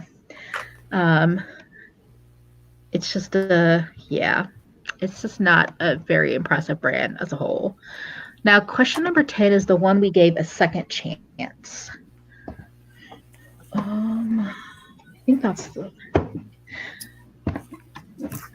For me, it's going to be my Sultry palette. I gave it a second chance by rearranging it, and full disclosure, I still haven't really used this one since I did my first cut crease attempt, the one where I did the green shimmer like pretty much all the way up to my brows. And I used the matte shades in here to kind of blend that out. I haven't used them since then, but I did give this one a second chance. I didn't think that I was going to keep it around, and then I learned the technique to kind of depot them a little bit more easily and rearrange them to my liking. So I feel like I'm giving this one a second chance, and it'll probably get more use like for like when we're able to go back outside again. If I were to go to like a bar, these types of like matte shades that blend out really nicely, and these like high impact shimmers are really great for that sort of occasion. So I'm excited to get more use out of this one now that it's arranged in a way that I think is more conducive to my creativity. Nice. Also, thank you, Bethany, for the obligatory reminder to like the stream for sure. And I just wanted to say, I agree with Beffy. Melt needs to make a palette that is actually monochromatic instead of naming the palette after a color and not following through. Yeah, Millennial Pink was a disappointment in my book. Like, it was not pink to me. It was like Millennial Pink. It was like they started to do pink and then they were just like, anyway, my second chance. Yeah, it's just no. My second chance palette is the Urban Decay Electric palette.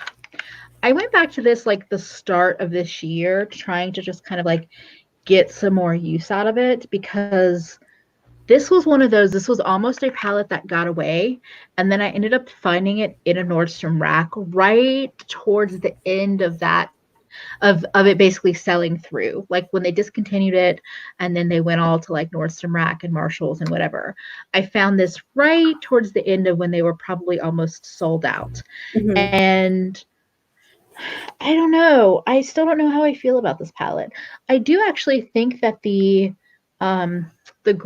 yellow green thrash, which doesn't look that great right now, is actually pretty good, but the other, I think they're just weird because a lot of these are like satins. They're not mattes and they're not really shimmers. So they're just like, I don't always know what to do with them. And I also have this issue where I don't really have like friends in my immediate life that I would just like declutter things to. So a lot of times I just hold on to things because I don't really have another home for them, but I'm not really using you. Like I made I made an effort to use this a lot the first couple months of the year, just like pair it with other palettes, and it's fine, but it's like not bad, but it's also not great. It's just I'm more inspired by the packaging than I am by the actual inside, which is Mm-hmm. kind of sad to see. Do you have that palette? The electric palette? No, I don't have it. Yeah. I feel like I saw a comment in the regular chat and not StreamYard that was saying Annie said she was tempted by the electric palette. I think if you have other like bright shadows that you can pair this with, it's not a bad palette, but I think that standing alone, it can be kind of challenging to work with, to be honest. It's not, I don't know. It's just not, I mean, it was released years ago. I feel like colorful palettes have evolved past the electric palette these days. Yeah, I was actually watching Lauren May Beauty's most recent video where she was reflecting, or she was doing a palette tag that Samantha March and Allie Glines Oh had done. yeah. She mentioned her Mm-hmm. wired palette, and it made me think about the electric palette. And for me, I think the electric palette was released during a time where I hadn't quite gotten into makeup to that extent. And it was light years before I was ever into colorful makeup. So the electric palette, I did see it in a Macy's and I did swatch it. I swatched some of the more neon shades and I thought that it was beautiful. But again, it was one of those things where at the time I wasn't into colorful makeup yet. So it was kind of like, where would I even wear this to? Yeah, I think the mattes are okay. Like they're fine, but so many of the shimmers are like not really shimmery, and there's only 3 shadows in here that are truly matte. So we'll see. Aileen, that's so funny. There are so many times when I'm editing my videos and I'm like, why are my eyes closed as they right now the entire time I'm talking about something? Like 50 minutes of video that I'm editing down to 20 and all of it is me with eyes closed. That's so Also a funny. ghost mermaid. Thank you, I guess. um I think I was intimidated by the application process when I first got into eyeshadow, for sure.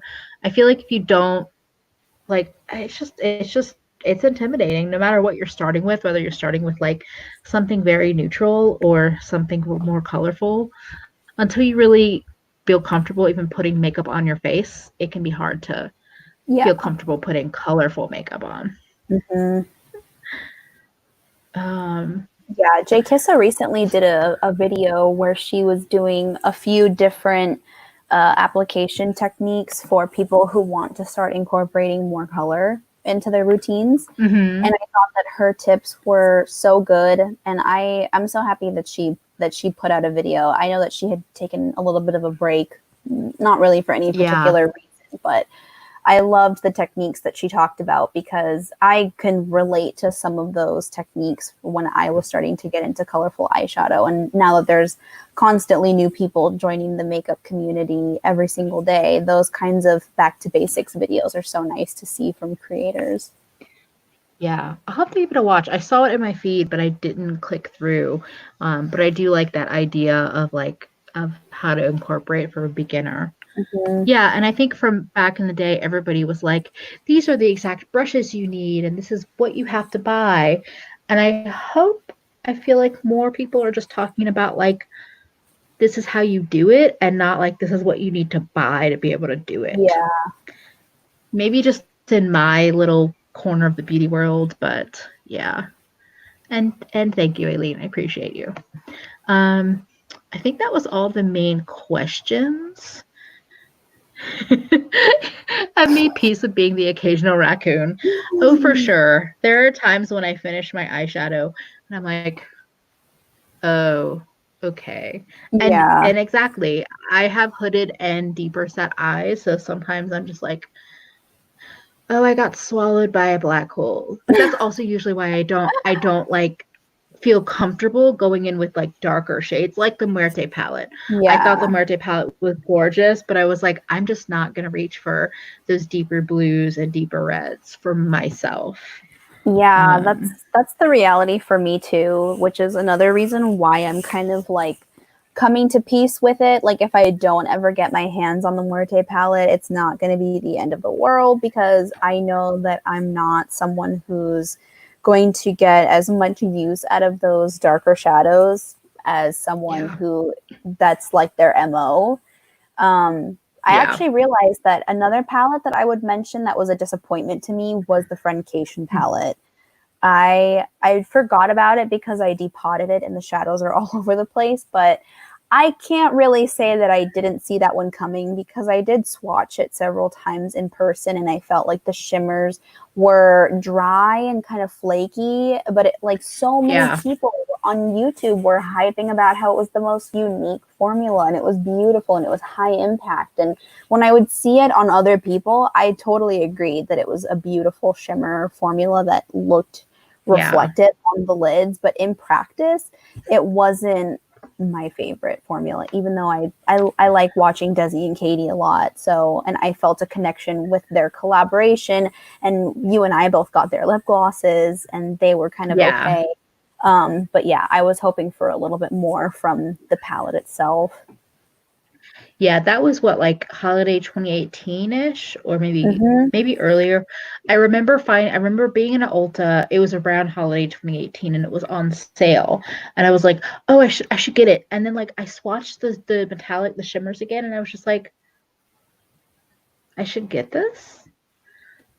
Should I?" And I was like, "No. No." Even then, like I don't think I hadn't had my JD Glow by then. Maybe I'd had Luxie shadows at that point in time, but even then I was like, no, this is.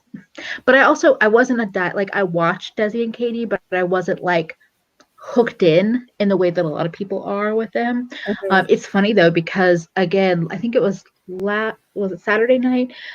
Karen Harris and Britt Clark they did the eyeshadow palette tag as a live stream, and they were talking about how like that palette was not good, and then they started talking about how the first quad that Desi and Katie did with Dose was like even worse, and I was like, yeah, I just don't think me and Dose of Colors are meant to be like as a brand, not even just eyeshadows, but as a whole. They're not Yeah, my favorite. someone earlier in the chat was saying that all they had left to do was to declutter their Marvelous Mobs palette, which is funny that they should say that because that's an older palette that I still have on my wish list. And I honestly couldn't Yeah. even really tell you why. I think it's just because I want to get one of the 5-pan palettes from them because I feel them when I was still swatching stuff at Ulta, when we were still able to swatch stuff at Yeah. Ulta. I would swatch it all the time and I would just feel how soft and pigmented they were and how blendable they seem like they are. And the Mobs palette seemed like it was the most like it would be the most unique in my collection. Yeah. And I still have it in my head that I should get more into cool tones. And because I don't have any cool toned mauve shades, because I used to have a Viseart palette a long time ago. I had the Hmm. Amethyst Theory palette, the little 6-pan purple one. Oh yeah, yeah. And I had it for a while. I got it when I was in college. And I ended Okay. up giving it to my mom because my mom isn't someone who really wears much colorful makeup, but she really likes purple. So I let her have it. Yeah. And the mid-tone matte shade was probably one of the only mauve shades that I had. And since I gave it to her, I didn't really have anything like it, which is also why I think I was drawn to the Smith & Colt Lilac Flash palette, which I also depotted. So I have it in this old this ColourPop palette that I customized with some craft paper, but it's these 8 shades over here.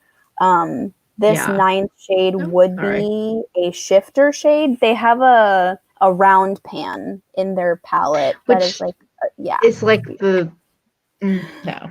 Yeah, but this mauve shade and then the mauve shimmer that's over here, they are nice. And I did do a look with those 2 mauve colors for a Valentine's Day tutorial, and I like them. The only thing is like I would want a range of mauve shades, and I like the concept of the Marvelous Mauves palette, but I think I would want some shimmers in there. And so a part of me is like, do I want to get it now that it has new packaging? Is that going to make it easier to depot? I don't know. Oh, Annie said it's 4 shades of ashy, and the last deep shade is the only shade for my brown skin. Oh. I just think it also looked very like it in a weird way kind of muddy in color, but Rachel loves it. I actually, even though I know I keep saying I don't really like ColourPop shadows, I would probably pick up their whatever their most recent mauve palette was, their Marvelous Mauves or Making Mauves. I would probably pick that one up if I was wanting mauves, because I don't know if I would actually reach for it enough to make it worth like higher end pricing. Yeah. And I got the Dose of Colors, the Snow Angels palette, and I never reached for that one ever. I should probably just depot it and reuse that packaging for something else, but I don't know. They just, they're not even polarizing to me. They're just kind of like, I don't even care. I'm just like, I just don't care. Rachel said she loves it, but she's pale AF, and it really works on me because I'm that pale. Oh, Annie says if you don't like a powdery formula, it isn't the palette for you. And the Berry Dose of Colors one gets good reviews. Okay. I don't mind a powdery shadow, but I'm just also for me, I'm just not drawn to all matched palettes, and I've learned that the hard way. I have never tried Winky Lux. Snapes likes the cool tone muted neutrals in the Winky Lux Cashmere Kitten palette. Although I started seeing Winky Lux at Target now. So that was new to me. Yeah, the mauve shades in the Marvelous Mauves palettes, I think they kind of give me the same, I feel like they would give me the same vibes as those like Estee Lauder palettes that I told you that I used to dabble in that my grandma had. How they were like very, very, very muted versions of colorful shadows, and they had strong gray undertones to like all of them. So the Marvelous Mauves palette does look like a palette full of grays that have the slightest bit of pink, purple undertone to them. So I've seen it on other people, and it looks pretty on other people, but I don't know if it's something that would look nice on me. Hence why I haven't bit the bullet to buy it yet. Yeah, I'm looking at it now. You're right. It's much more gray tone than I remembered in my head. Huh, that's interesting. Effie says, a lot of palettes work for me, but I do always keep in mind that I'm a ghost, and some of those palettes would be ashy disaster. Exactly. Yeah. I totally agree with that. Oh, the small eye brush. Oh, wait. Oh, that's Sigma. I was going to say, the one thing in the Dose of Colors palette that I did really love is the small double-sided eye brush that's in there. It's really nice for my small eyes. Did you have any other shadows or palettes you want to talk about, or does anybody have questions or things you would like us to talk about as well? I'm trying to think of any other palettes or shadows. Obviously, I think I kind of outgrew, in terms of like singles, I definitely outgrew my like Coastal Scents and ColourPop singles. Coastal Scents are not terrible, but they're just not impressive.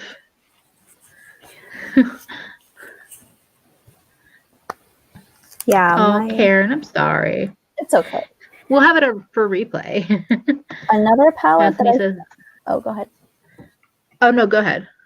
Another palette that I grew out of is my She palette from ColourPop, the one that was part of the Femme Rosa collection. I thought that the shimmer formula of these were much better than the shimmer formula that they had in the Yes Please palette. This like mauve-y, pinky metallic shade still performs well, especially over glitter glue. I've noticed that a lot of ColourPop's shimmer formulas are either too powdery or too dimethicone-y. I don't think they've really mastered that foiled metallic that a lot of people are looking for. But yeah, I can't really see how reflective it is, but it is a very pretty color. I thought that it was odd that they only had the 4 mattes in this row up here, and they had all of these like super pale shimmers, especially because this was a collaboration with Karrueche, and she's very like she's a woman of color, so I was a little surprised that they had this whole row of like super pale shimmers that I wouldn't have expected to work well on someone with a skin tone deeper than mine. But yeah, I liked the concept of this one, and it was fun to use whenever I wanted something specifically pinky and coral. But I don't know. I think I might take this out of my normal collection and kind of move it in with the makeup that I'm keeping for sentimental value, but is not actually in use at the moment. It's funny because when you held that up, I was like, oh, that's kind of mauvey, but I guess it's not really that mauve toned. It's more pink and purple. But I did love Bethany's comment. Do you think I could get away with moving into Target like Natalie Portman lived in Walmart where the heat is? They've got almost anything you'd ever need. That's true. Yeah, I would totally live in Target if I could do that. Oh, and Sherry said the latest ColourPop has a bit better shimmer, in my opinion. I heard they changed the formula. I mean, I think they're probably always tweaking it because they do have their own factory, so they're always kind of adjusting. I mean, I will say I have this one shadow in my green palette that's a little ColourPop one that I'm about to drop. And it's like an iridescent. It looks white, but it's actually like white that shifts green. And it's probably one of the creamiest. It's probably one of the creamiest. You don't see the shift, but it's actually a nice formula. But I wouldn't buy a whole palette for the one shadow. But it was like, oh, that's surprising. That's actually nice. I've used it on my face as a highlighter before. But I feel like, I don't know, they just seem like they're so hit and miss in terms of their shimmers. Oh, that's interesting. Vicky says, I bought one of the ColourPop palettes that just released at Ulta, the one with the green solstice theme. And there's like a Super Shock pressed glitter hybrid. It's weird. So I heard the mauve palette that they released fairly recently, the shimmers in there were Super Shock, which is one reason why I thought about if I wanted something in that color story, I would buy that one because I've heard those are nice. But so here's the thing, Snapes. I don't think that they care. I think that they're picking what's cheap. And I'm without research and proof, I am 100% sure that pressed glitters must be cheap as dirt. And that's why so many brands are putting them in palettes. So yeah, that's my thought on. I think for me, it's very deceptive marketing. If you're not privy to kind of investigating if certain formulas are glitters versus a regular shimmer, certain photographs kind of make it seem like, is that a pressed glitter? Is that just a really shimmery shadow? So I think there's a layer to it of being like a marketing strategy, not just for the sake of saving money, but also because it's an eye-catching element to a palette. So you want to get people's attention, you want to draw them in, but it's kind of like what glitter overlays were, or like shimmery oversprays are. It's the impression that you have of a product and you're drawn into it. And then once you finally use it, you realize that it's not really what you thought it was going to be. So it's mostly just a tactic to get you to buy the thing. And so now that people are more privy to what pressed glitters actually are and that they probably don't want to buy them, I guess it's nice for people like us who don't want pressed glitters, because then that could be a deterrent from buying palettes in the first place. But yet here I am with my collector's mentality, with my damn Honey palette and my Orangey Glad palette with their stupid pressed glitters. Oh, and good night, Sherry. So my own thing with like pressed glitters, so ColourPop annoys me with how much they put it in their palettes. But the only upside to ColourPop is that you can swap them out with other colors from other palettes. So if you're like somebody that kind of buys multiple ColourPop palettes, you can always do that. And that's what I would do if I was drawn to their other formulas more often. That's what I would do. But when it's like a palette where, you know, you can't remove the pans at all and you're stuck with pressed glitters in the palette forever, to me, I feel like that ends up with like glitter fallout all over into other shadows. So it's like, I don't think that pressed glitter is bad in particular, but I've said this a million times, I'd rather a brand release like a little quad of special shadows, like a quad of pressed glitters or something like that people can buy and pair with their other palettes. But yeah, Fefi says it's got to be the reason sophisticated, dimensional, and impactful shimmers cost more money than bamboozling people with glitter. Yeah, it's true. Yeah. The Sweet Talk palette was one that I ended up getting my grandma because she really loves coral and peachy shadows. And my coworker, the same one who let me use her Smoke Sessions palette, I'm pretty sure she also got the Sweet Talk palette. No, she got the California Love palette, which I ended up getting for myself, which I barely have used it. I'm actually trying to sell it to an extended family member. But I got my grandma the Sweet Talk palette because when I swatched it in Ulta, the shade Side to Side, which is that ColourPop Super Shock Shadow formula, so nice. And I have used it before. It's such a pretty sheer opalescent topper shade. And I love that they included that. But the two pressed glitters that are in there are such garbage. I have touched them and it sticks to your fingers. If you wanted to transfer it to your lid, it doesn't transfer very easily, at least for me. Yeah. And I just, thankfully I warned her. I was like, Grandma, whatever you do, please do not dip into these pressed glitters. I know you might want to, but please don't do it. So that was one thing about that palette that I wish they hadn't done, but they did it anyway. Yeah. Well, it's funny because both of those, the Sweet Talk and the California Love, even though, like I said, I keep shading ColourPop, they're still pretty to me. They're still pretty palettes that, like, I thought about buying multiple times, even though I'm not even that into, like, those warm color stories. But I think the other thing that annoys me with the pressed glitters, so I don't even think as many people are as knowledgeable about, like, not wanting them in palettes, like we are in this community. I think there's still probably a lot of people that are just blindly buying things. And I guess my problem with pressed glitters is that they're usually advertised as like, you don't need a glitter glue. You need a glitter glue. You need a glitter glue for pressed glitters. You need them for ColourPop.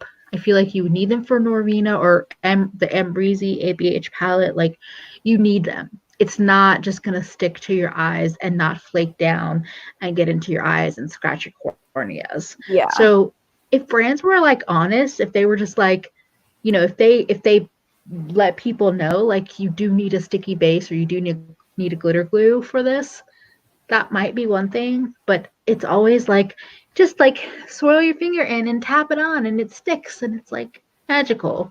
It doesn't work that way. Yeah. I like how everyone oh, Fefi, sometimes I still think about Sweet Talk, but your girl is visually impaired. I'm not trying to have my eye taken out. Exactly. I definitely have a couple palettes that have those pressed glitters, and I think further above was saying that they put it around like the sides of their eyes. I've done that before with like a glitter glue, Mhm. but still, it can still be dangerous. Also, I love that everyone is talking about Harry Potter in the I chat. know. I don't even know where that happened. I'm pretty sure I'm a Hufflepuff, according to the quiz that I took. I'm pretty sure I'm Ravenclaw. Okay. Yeah. Oh yeah, I thought it was you, Annie, but I didn't want to assume that you do the glitter around the outside. I like doing that, but yeah, but I would never put them like on my lids directly. Hell no. Another one that disappointed me. Oh, go ahead. Exactly. Oh no, just like I use glitter primer for regular shimmers. I wouldn't even dream of just using glitter like that. Exactly. Seriously though, oh my gosh. Another one that disappointed me recently. This one is a Mm-hmm. little bit like lower stakes, but it's the acai. I love you, acai. Or Hunky Jesus is taking over.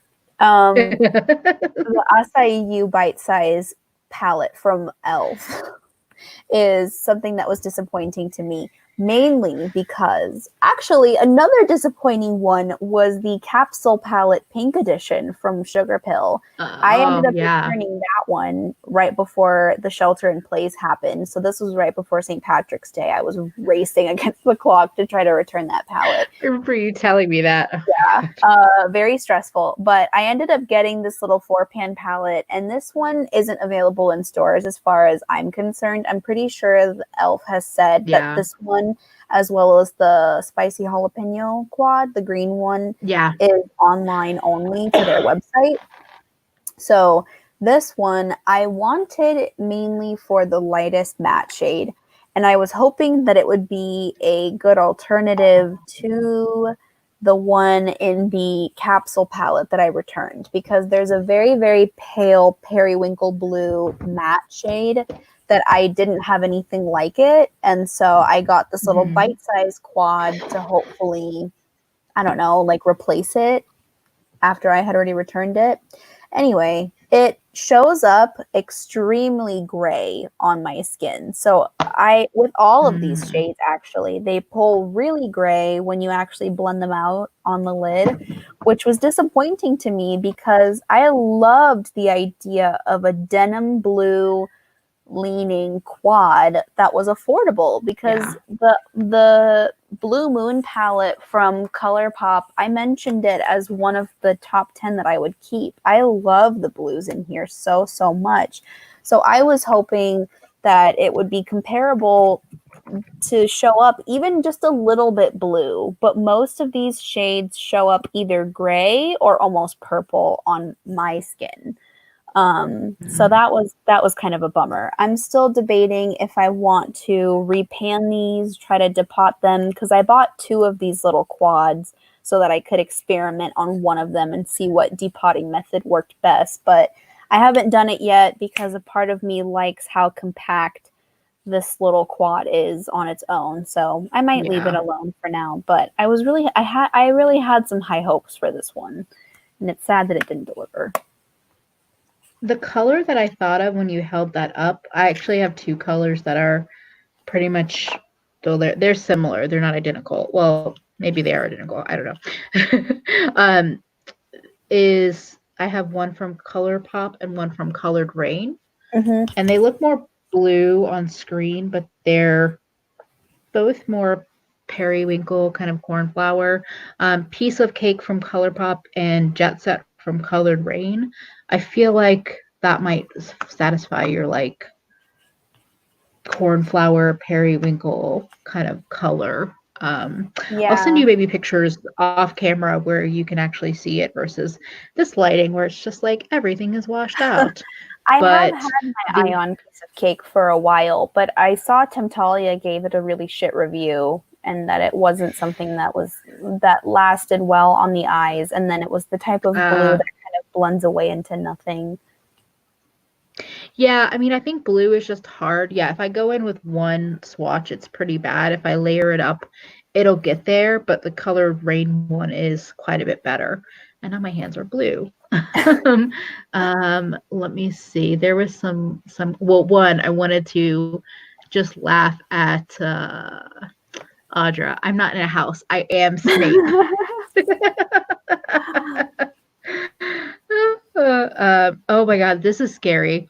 Feffy said, I had a friend who texted me that she wanted to put glitter on her eyes for her niece's birthday party. She had craft glitter. When I tell y'all, I yelled at her for half an hour. No. That is super scary. That is terrible.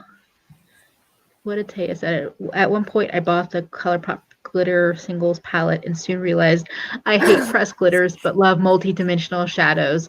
Yeah, that's the thing, is that like my Kaleidos, my JD Glow, my Divina, like those shimmers are so glittery without having chunks of glitter in them that I'm just like, I'm okay. I don't need pressed glitter. Or I mean, I do have some loose glitters that I will play with every once in a while.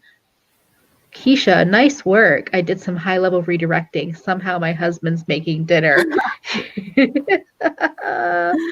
I need to use Blue Moon more. I got it kind of recently, again, in like a pile of declutter, thankfully, but I haven't used it too much. Oh, I screamed when she showed me that she had bought it to use on her eyes. No. Oh, I never bought the Divina Icy Betch. I've only used a couple of Divina mattes, and they're not my favorite. I don't hate them, but they're just not my favorite. They're very pigmented, but sometimes they're a little tricky to work with. Oh, Piece of Cake isn't even available anymore. Oh yeah, I think I looked for it recently too. Oh my goodness. Reading is overrated. I'm trying to think of any palettes that I bought and returned because I was disappointed by, or like were, I don't know. I feel like there's just so many palettes that like I'll see in store. I definitely, when the Huda Beauty Mercury Retrograde palette was first revealed, I was like, is that going to be my first Huda palette? I think I want it. And then I went in store and saw it, and I was like, I'm good. Like I like all of my indie shadows are so much more dimensional and beautiful than any of the dimensional shadows in this palette, and the rest of it was just neutral. So seeing things in person really can help me. Either it'll confirm that I definitely want it, or it tells me like, no, you're good. Yeah, there were a few palettes that I felt like that too, where I thought that they looked so beautiful online, and then I went in, like the Millennial Pinks palette was one of them. I know that you showed me swatches that you did when you saw the palette in store, and they didn't seem that great. And then I did go ahead and I swatched them myself a few days later when I was in store, and it was just kind of like, how did this pass QC to be on the shelves in front of me now? You really thought that this formula was okay. Especially the shimmers.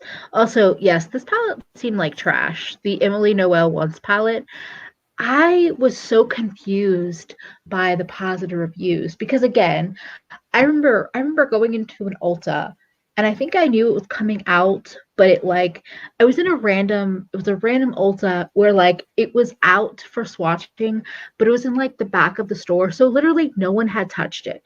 And I went over and I was like, oh great, I'll swatch it because like everyone's raving about this and it's Makeup Revolution. So like I don't trust it. And I swatched it and I was just like, what is this? Like why are people, I get that people love her, but can we stop lying? It just didn't seem like it was good. Like for whatever price point it was. Oh my god. Like, and the face and eye palette looked like the most basic, like uncooked chicken style palette. And I was just like, why? It did. Yeah, I mean, I think one or two I was like, oh, these are nice, but so many of them were not good. I heard good things about the Patricia Bright palette. She has a few out right now, or had a few out. But I don't know. The Emily Noel thing, I was like, oh, this is prime like YouTube being YouTube, like the influencers working the system, in my opinion. I didn't have much experience with Makeup Revolution.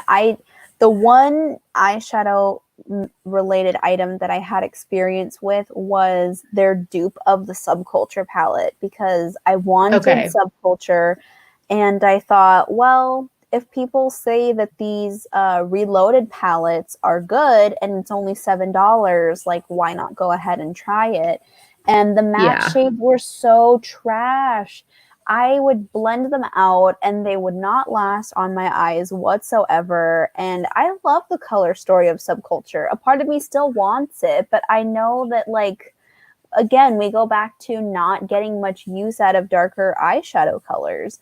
And Yeah. especially if the tones and the undertones of all of the shadows don't allow for much of a smooth blend, depending on what colors you pair together, it doesn't seem worth it. So I tried the $7 Makeup Revolution one and I returned it because it performed so poorly. Yeah. Yeah. Subculture is like a confusing one for me because I understand in terms of color theory why a lot of people had issues with it in ways that was just like dumb, like trying to blend peach into green, like that's going to turn muddy. But even when I look at it again, I just think there's something about these colors that, like, a green, a yellow to a green to a teal should be able to blend pretty easily, and these just don't do it. And just it's just kind of odd. And I guess if you're just doing like packing on and light blending, you might love it, but I don't know. It's like something like a yellow, I want to be able to like kind of throw all over, and it just always turns patchy and weird on me, kind of like what you were talking about with the melt palette. Yeah. So I don't know. Oh, good Oh, night, good night, Keisha. Keisha. Enjoy your dinner. Um, That's fair. Annie says, I don't really return makeup because I sit and think about purchasing things for months. I returned that 2 years ago and nothing since then. That was serious to me. That's really impressive. Yeah. I've been trying to be better about like buying mindlessly and then being like, well, I can just return it, because I do realize that it's just kind of silly.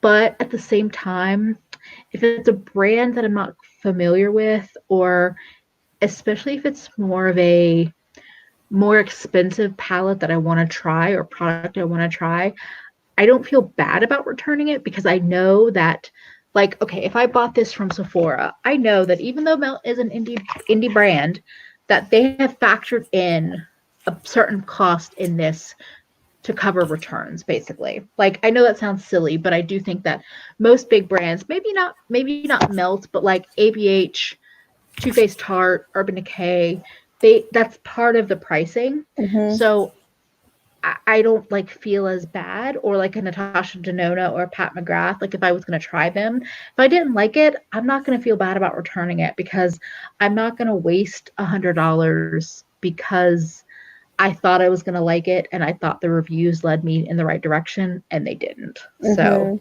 Mm-hmm. Yeah, going off of Fefi's comment about not being able to return makeup in Chile. I think that yeah, I know that Angelica has pointed that out in her videos too, how a lot of other countries don't allow you to return makeup, and returning makeup yeah, is specific to certain countries. And I went through a phase when I was in college when I was doing a lot of reckless spending because I mm-hmm. used it as a coping mechanism for whenever I was stressed, which was, I'm really Yeah, glad that I kicked that habit.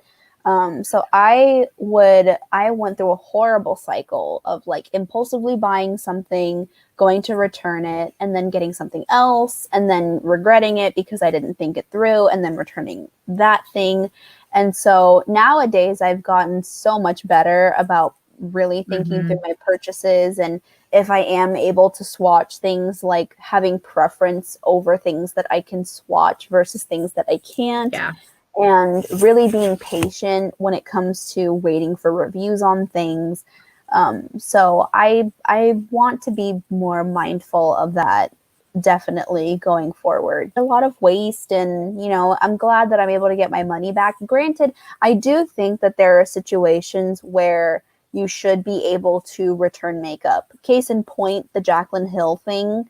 Like if it's a health Mm-hmm. concern that you want Yeah. to get refunded the money because something is defective about those palettes, including like the Jeffree Star palettes that had hairs in them, but no one really wants to talk about that. Mm-hmm. Yeah. Those kinds of things should definitely warrant you getting your money Yeah. back. So it's Or kind of a when delicate when topic. when shadows puff up. Yeah. And they say it's binder, but I don't believe that. I still don't believe that, but that's my take on it. Um, Also, benefits trash. Don't feel bad because staff is made to sell a brand like that. Like they pay to have these placements to be able to push these products. Annie's Yeah, comment. Yeah. and yes, they can do that for sure. I think that the Um, policy for Sephora when they were doing it though was that they would put a limit on how many times you could return things if you didn't have the receipt.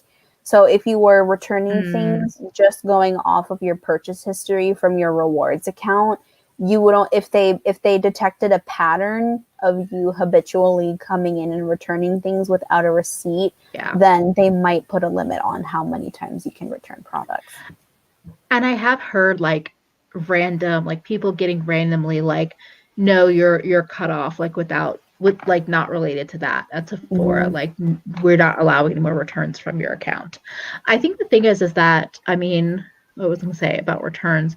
Or I think the thing is that I've bought a lot more indie makeup over the last couple years than I have mainstream, Mhm. generally speaking. Yeah. So with indie, you can't make returns. You have to go by reviews, swatches, photos. So that's definitely made me more like thoughtful in buying something or knowing like if I want to buy something right at the first release, like the Menagerie Pastel Pup, that I'm taking a chance, but I decide I want to do that. And that's also kind of why I don't feel bad when I'm like, oh, I bought some mainstream brand product and like the Natasha Denona Love Palette, the blush quad. Yeah. It just it was $55 and I was just like, this is not the quality that I would expect for this price point.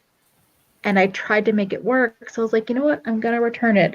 And I mean, she got my money anyway. I have it right here. I ended up getting this one on sale, and I do like this one, Mhm. but so like she got my money anyway, but still I was like, you know what? I can't feel bad about returning something if I don't feel like the quality is there.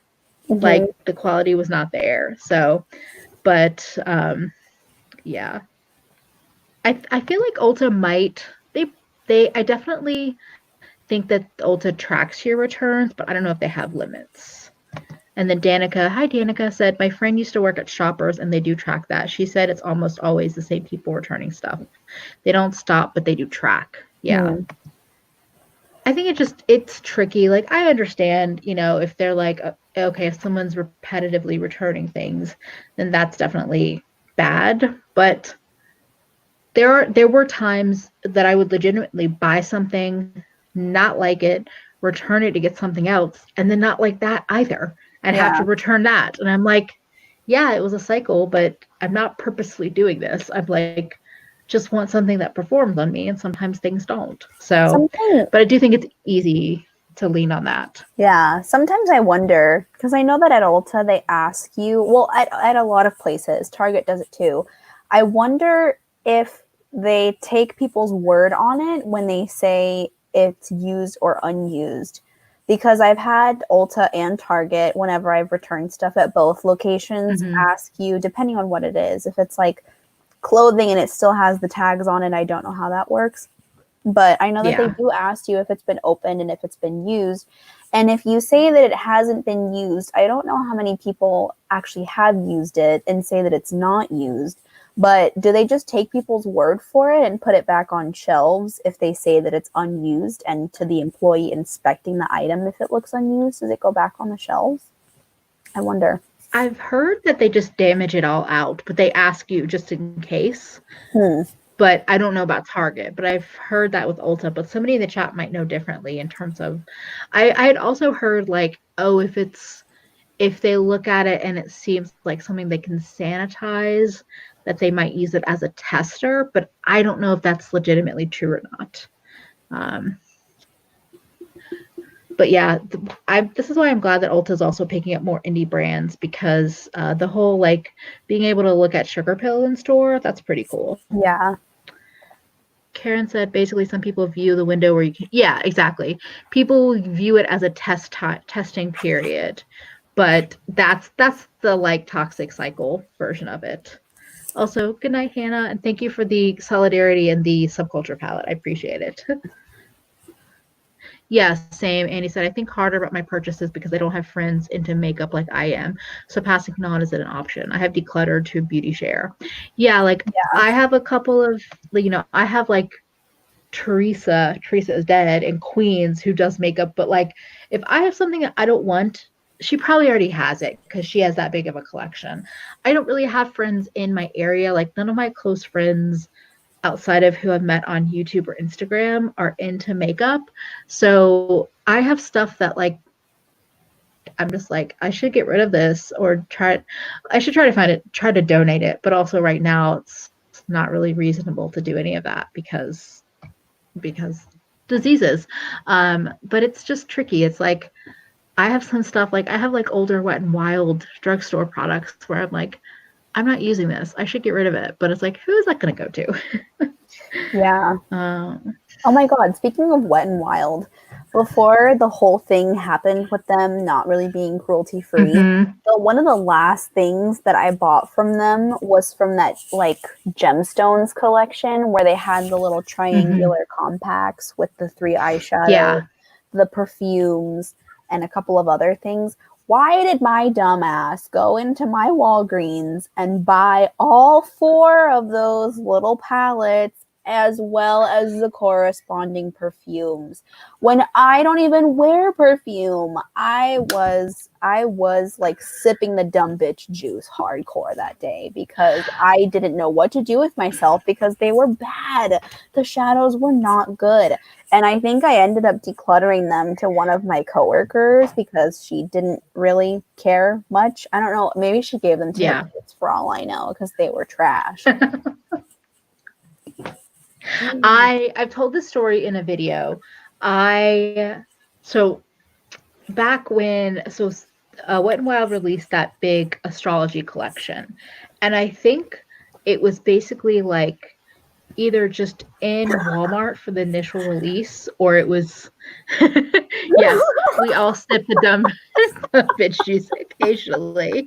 I love that. I'm just gonna keep that on the screen for a while because that's perfect. Yeah. Wet n Wild had me sipping the dumb bitch juice so hard. So I lusted after that stupid astrology collection for like almost a year. It was probably like 8 months. And it was never in the drugstores in New York. In New York City, in Brooklyn, like if a drugstore gets a new collection, it's almost always just like wiped out immediately. Yeah. And I had heard good things about the glosses. I had heard iffy things about the eyeshadows.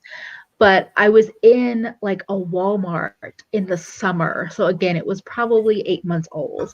And they had like box sets of like earth, air, wind, or earth, air, whatever the four earth, groupings air, are. fire, and water. Yes, or earth, air, fire, and water.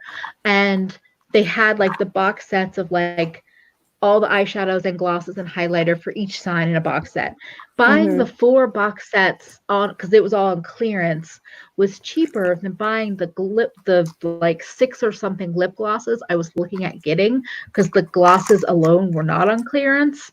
And my dumb bitch self bought all 4 boxes with all of that product, and I basically never touched them because I got them home, the high of like, I finally got this stupid fucking collection. And then like I swatched a couple of the things. I tried a lip gloss or 2, and it was all just like, this is so mediocre.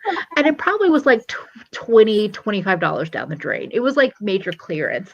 But still, I'm like, why the fuck did you buy so much makeup when you had already heard mediocre reviews? I had heard mediocre reviews of the eyeshadows.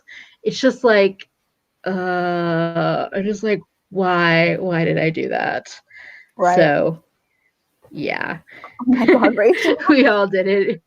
We all wanted to be the Avatar.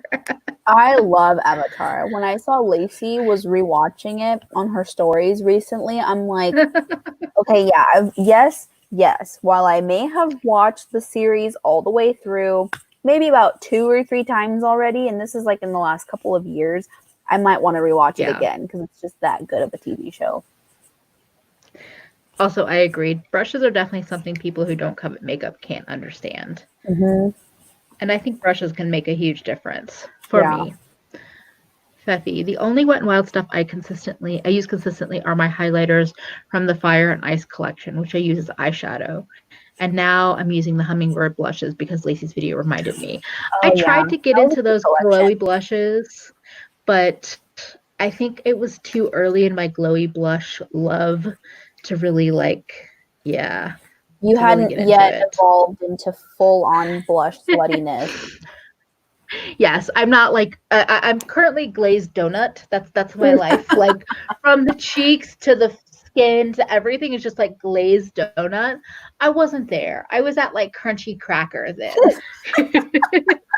with my highlighter streaks because I loved highlighter then, but I was like, oh, these are really glowy. And now I'm like, oh, Yes. bitch, you just didn't know what you were getting Oh my into. gosh. My boyfriend got me the orange lip gloss and the green liquid eyeliner from that Hummingbird collection for my birthday because it came out around my Yeah, birthday a couple of years ago.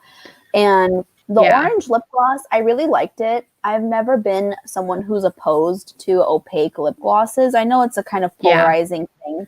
Some people would rather have sheer lip glosses. Some people are okay with a yeah, little bit of color. Some people really dislike opaque lip glosses.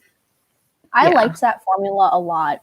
And I think that was the only Wet n Wild gloss that I had ever tried. I wanted to try the Zodiac ones a lot, but I didn't see any there. The Walmart that's close to me is not one that I ever really go into. I'm not really a yeah. Walmart person. I'm much more of a Target person. So the Same. Walmart didn't have any of the lip gloss colors that I was into. And even though I'm not someone who is really tied to astrology, I was a little bit salty that the Taurus lip gloss was a light pink, pearly lip gloss. Yeah. Like, how are you going to do me dirty like that? I feel insulted. I'm pretty sure the Sagittarius one was like, oh, it was like a burgundy gloss that was glimmer like shimmery. And I'm just like, but that's not no. Like that's not it. And I think that was the thing is that I was really drawn to those glosses in theory, but then when I actually got them, I didn't feel like any of the colors were quite right. And I also wasn't in my prime, like give me all the gloss stage I'm either. laughing So at Becky's comments. yes, it was a disgrace. It's true. And even her previous Oh, comment, good I don't night, like most. Bethany. Good night, Bethany. Even her previous comment, I don't Yes. typically like a lot of the Taurus stuff either. Kathleen Lights, even though I don't support her, and Yeah. the whole thing that happened with her was just still weird, and like I know a lot of Yeah. people still really like her and buy her shit, but the Yeah. Taurus eyeshadow color in her Zodiac palette, the one with the dark blue outside, how are you gonna do me dirty like that and just give me a brown? You could have made it a green. There are so many ways that you could go with earth colors and not make us literally the color of dirt. Okay? Rude.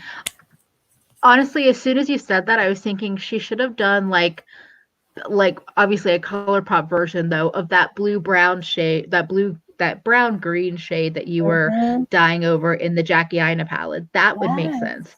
Yes. Yeah, and the Sagittarius was like a deep burgundy matte, and I'm like, I mean, that palette as a whole just didn't inspire me at all. It was like you made a neutral palette with a couple pops. Yeah. Yes, that was it. They were gritty. And so most of them had glitter in them, and only a couple of them didn't have a shimmer. So, Rachel Joy, I'm trying to figure out why the Cancer always get white colors. Like, I don't want to look like I have redacted on my face. Yes. Why is it always a brown? Emerald. Exactly. Yeah, although the way that gemstones work, at least from my understanding, is by month, whereas like the whole zodiac thing covers like the end of one month into the beginning of the next month. So like Yeah. my birthstone in April is a diamond, and I'm pretty sure May's birthstone is an emerald. I always wanted my birthstone to be an emerald or a peridot because I was into green from when I was a little kid. So I Peridos always are wanted so pretty. be my birthstone, but it's okay. And no one ever wanted to get me birthstone jewelry because no one was about to shell out for real diamond shit. And November birthstone is like citrine or yellow topaz. And Yeah. I'm like, I don't like that. I don't like it. I don't want it. I don't want any of it. Thanks, I hate it. Yes, things I hated. Exactly. I have some glittery glosses that you don't have any texture. You just don't feel it. Like the older Milani, there was like a whole like Milani collection. I have one that's like a sheer pinky gloss with blue glitters in it. It's kind of like the Divina shadow, the candy cakes shadow. It's actually gorgeous over black gloss. It looks like very space age. There's no texture in it, but it's super glittery. It's just like I don't like textured Is glosses. that the gloss that came out with their most recent collection with that girl who used to be a part of Fifth Harmony, where they had the blue highlighter, the orange highlighter, and the pink highlighter? It might be a new version of that, but this is an older one. This is one they had out like probably a year and a half ago. Oh, I think I know which one you're talking about. I'm gonna grab it because I was like, it's a pretty one. I'm gonna grab it and just give you the name because every once in a while I'll see it out there. Yeah, I think the first like weird or like shimmery gloss that I ever came in contact with was from that same third birthday collection that ColourPop did back in 2017. They had like a birthday grab bag that was baby blue themed, and that orangey shade that was an attempt at a iridescent inner corner shadow Yes. was part of that bundle. And that was the first like bundle deal that I think I ever got. It was the original bundle deal that nobody wanted because it was like a little plastic Ziploc baggie. It had a sticker sheet and it had those 4 singles. So it had like the big 3 Rager, Party Favors, and then I forget what the other one was called. And they were all iridescent, like holographic before we really put the smack down with no, that is not holographic. Yes. Yeah, And then exactly. it had 3 lip glosses that were all like kind of weird shades. They were like shifty duochromy lip glosses. And then they had a Super Shock cheek that was like a gold highlighter color. And then they had a blush that was a tie-dye blush, I think. No, that might have been a separate collection. But those lip glosses in that third birthday bundle were my first experience with glittery lip glosses. And I didn't really like it. I think the thing with me and lip gloss is that if I am gonna wear a shimmery lip gloss, I cannot feel the glitters or else I will go That's what I mad. mean. Like, I can't feel the grit. So this is the gloss. It's the Milani. It's Stellar Lights, but they did call it a holographic lip gloss. And so it's much more pink than, of course, the camera showing. But it was funny because, like, maybe it was last holiday season. I saw them come back out with like a gift set of these, and I was like, those are old. They are trying to sell old glosses, but I mean, mine still smells the same, so that's why. And this I can't even feel. I was like, I can feel it, but that's just the texture of the liquid lipstick underneath. But yeah, this was a great one, but if I can feel any of the texture, no. Also, agreed, Feffy. Wait. Some bitches don't want bundles. It's me. I'm bitches. Also, thank you, Danica. I just saw that come through. Thank you for the little tip. Also, Bite. Oh, you got the full Zodiac set. Oh, 5 lipsticks out of the 13 you would actually wear. Oh my God, Karen. I That's rough. wanted that set just so that I could get the damn Taurus shade that I missed out on. And I told my mom and my aunt in our group chat way too late that I wanted it because my aunt did try to get it for me on the Sephora website and it was Oh, sold out. And it just I was flabbergasted. I mean, I understand it was arguably one of the most neutral shades out of all 12 that they came out with that year, and some of them were so ugly. Like, I forgot if it was Leo or one of the other zodiac signs that had a full-on gold lipstick, and it looked horrible on all of the it models. And I'm was just like, Bite, who are you playing here? Like, they all look really bad. I was so partial. Like I used to be so partial to Bite, and now I'm just kind of neutral. But I felt like that Zodiac collection was such a big miss. Just no. Also, also agree. Oh yeah, why do Aquarius always have to be blue? There's such a range of colors associated with us, but we're stuck with being boring ass Papa Blue. Yeah. Oh my god. All I remember from the Bite Zodiac lipsticks is that Nisi Pisa hated the Pisces one with a passion. Wasn't that one like a straight up Oh, orange? Oh. that's the thing. That's the thing with Bite is that all of the Bite products that I've bought, especially lipsticks, not necessarily the pencils or like the different like sticks, but the actual lipsticks, they tend to go bad. And I know their whole thing is like edible material, like you can eat it, but they tend to have a short shelf life for how expensive they are. I've had a Bite lipstick set, the mini set from holiday 2016. I looked back at my old Sephora purchases because I was like, how old are these? Because I've had the little 4-piece mini bullet lipstick set from Bite since holiday 2016. And I had a conversation with Emily a couple like last weekend when I was swatching out my lipstick collection because I think it's arguably the least curated part of my makeup collection. So I went ahead and I was swatching a bunch of them, and I feel kind of weird now that I know how old they are because it's like, do I finish them Yeah. off? Do I let them go? I mean, they're mini lipsticks, so I mean, I should be able to finish them sooner than if I were trying to pan a full-size lipstick, but they don't Yeah. smell bad. They don't look weird, but a part of me just feels weird knowing that they're like close to 3.5 years old, and I don't know if that's bad.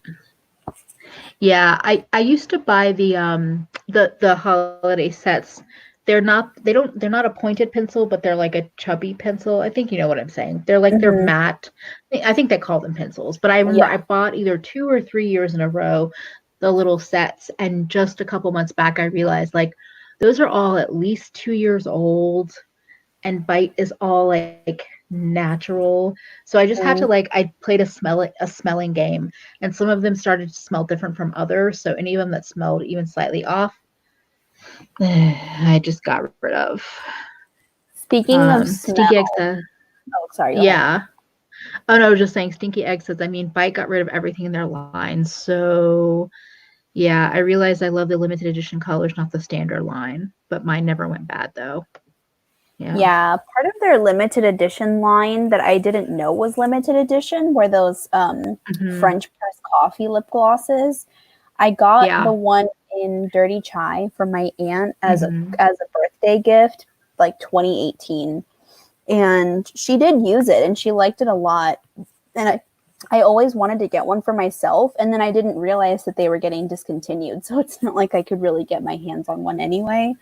Yeah. But speaking of smells, for anyone who doesn't know, I had a surgery to kind of like fix my deviated septum, nasal polyps, the whole thing. So I got that done at the end of 2018. And before I didn't have much of a sense of smell, and I had a hard time breathing through my nose before I got the surgery done. And so the other day I was at my aunt's house, and we were making coffee, and I was trying to see if the milk or creamer had gone bad, because we were making Dalgona coffee. We were making the whipped coffee, and I was Yeah. trying to smell the milk to see if it had gone bad. And unfortunately it had, and I didn't know that it was until I had taken it out of the microwave, added my coffee whip to it, and tasted that it had gone sour.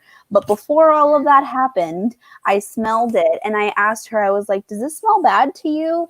And she and I both kind of started making the same joke about how, well, I am the one that has the expensive nose, so I should be able to pick up on that.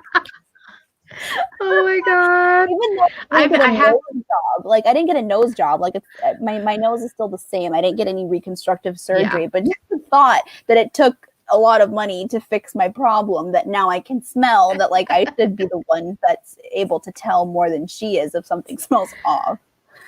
Oh my gosh. Also, good night, Karen. Enjoy taking the puppers out.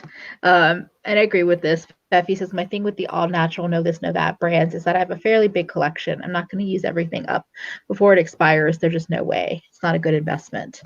And Danica, your bite lipstick might be just fine. Like I said, a lot of people have had theirs last for a long time. So it just depends. But that's hilarious about milk. That's one thing that I can't. Ooh, I'm super sensitive about. Like if milk smells even just a little bit different than what I think it should smell, I will not drink it because Yeah.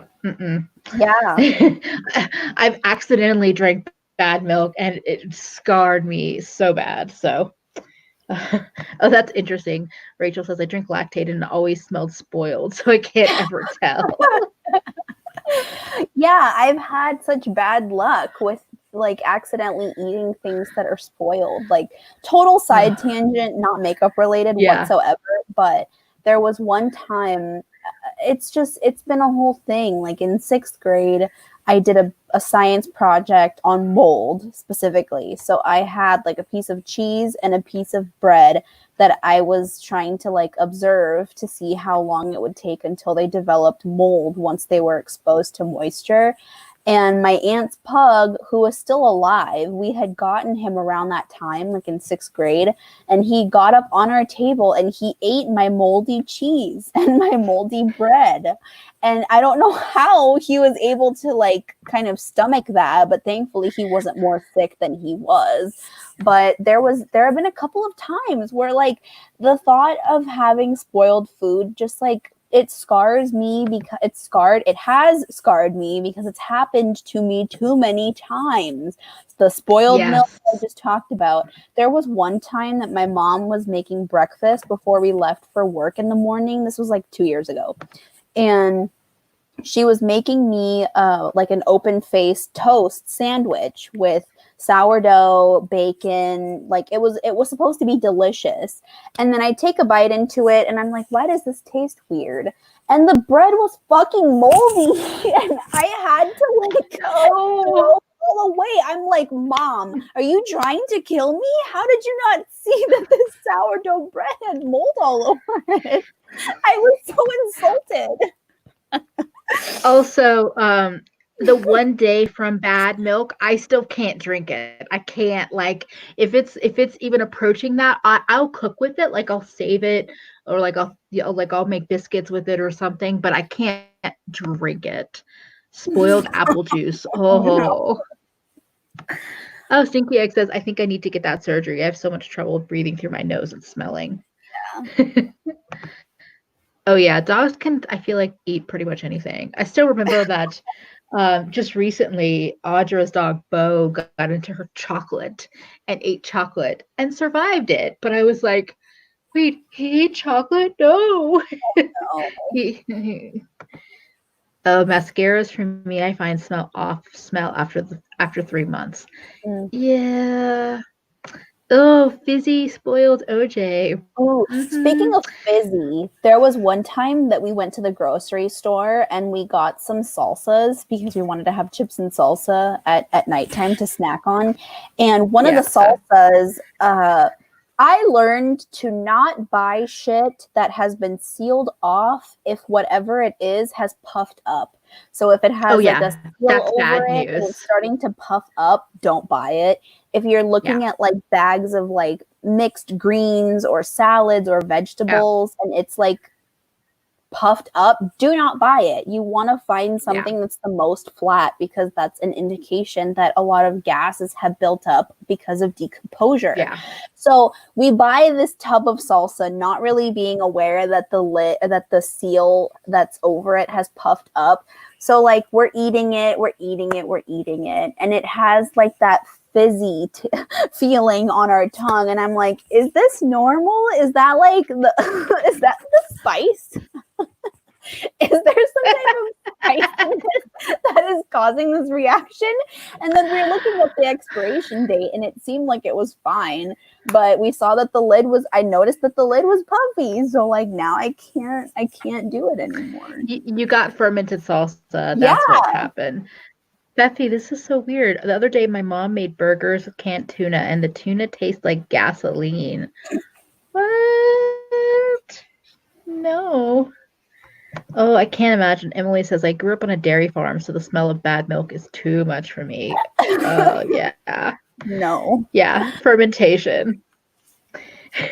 Kombucha, exactly. Yeah. Basically, we were eating kombucha with chips. I mean, my friend, you had a new creation. It's called spicy tomato kombucha. Yeah. Oh my god, can you imagine? My friend actually makes like fermented tomatoes, like it's a pickle, and they Yeah. can be delicious. But if you're not purposely fermenting, that's bad news. Yeah. I smelled booze last year, like hard alcohol from the hallway where my students keep their bags. I spot a liquid dripping, so I bring a bag to the sink. Not sneaking booze, rotten fruit left for months. Oh no. She thought if No. my student had alcohol, it was so far gone. Alex accidentally stepped into an episode of It's Alive with Brad with the fermented salsa. Oh my god. No, rotting fruit. Tell me why. Tell me why. I had two separate instances of bananas that were either too mushy or had gone bad when I was in college. One time, I was a sophomore in college, and my backpack at the time had two zipper pouches. One was specifically for like your laptop, and the other was like the main compartment for the books and whatever else you were carrying. And so I remember going to the dining hall with one of my friends, and I asked him to get me a banana and to like put it in my backpack so I could have it for later. And then eventually like a week or two maybe had passed, and I was like, why does my backpack smell so strongly of bananas? What is going on here? And he did not put it in the main compartment of my backpack. He put it in the pocket further back where the laptop goes, where I never open it. So I opened my backpack and there is a decomposing banana inside, and it was like fermented at that point, and I had to wash my backpack like 3 times to get that smell out. It was so disgusting. And then fast forward to a year later, the backpack was the same backpack, but thankfully the banana was not rotting. But what ended up happening is I put a banana in my backpack to have as a snack for later, clearly not learning from the year before that I shouldn't put bananas in my fucking backpack. And so I put everything in my book bag, and as I'm pulling my shit out at the library to study and do homework with my boyfriend and my best friend, this is the same laptop that I'm streaming on right now. I open up my bag, I put my laptop on the table, and I'm like, what is on my laptop? And it's the guts of my fucking banana smashed into the side of my laptop because the banana had fallen to the bottom of my bag, and this laptop is super fucking heavy, so it's like smashed into the CD drive. I don't know why I decided to get a laptop with a CD drive for college, but it was like one CD drive, and I had to like take so many.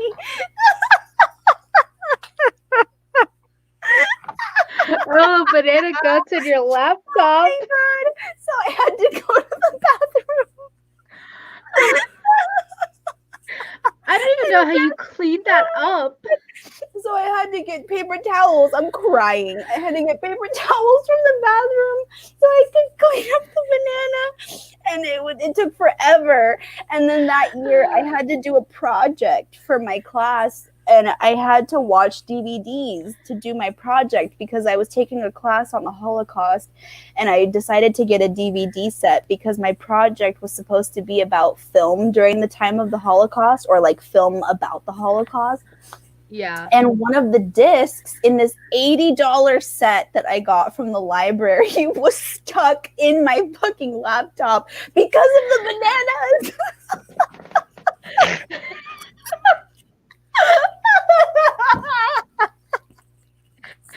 You are going to be haunted by bananas your whole life. I just have this feeling.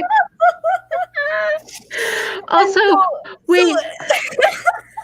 Snapes, though. Oh, I didn't know that was a thing. I'm not even gonna read that. Just read the screen if you're watching the replay. I can't. Yes, you needed banana Tupperware.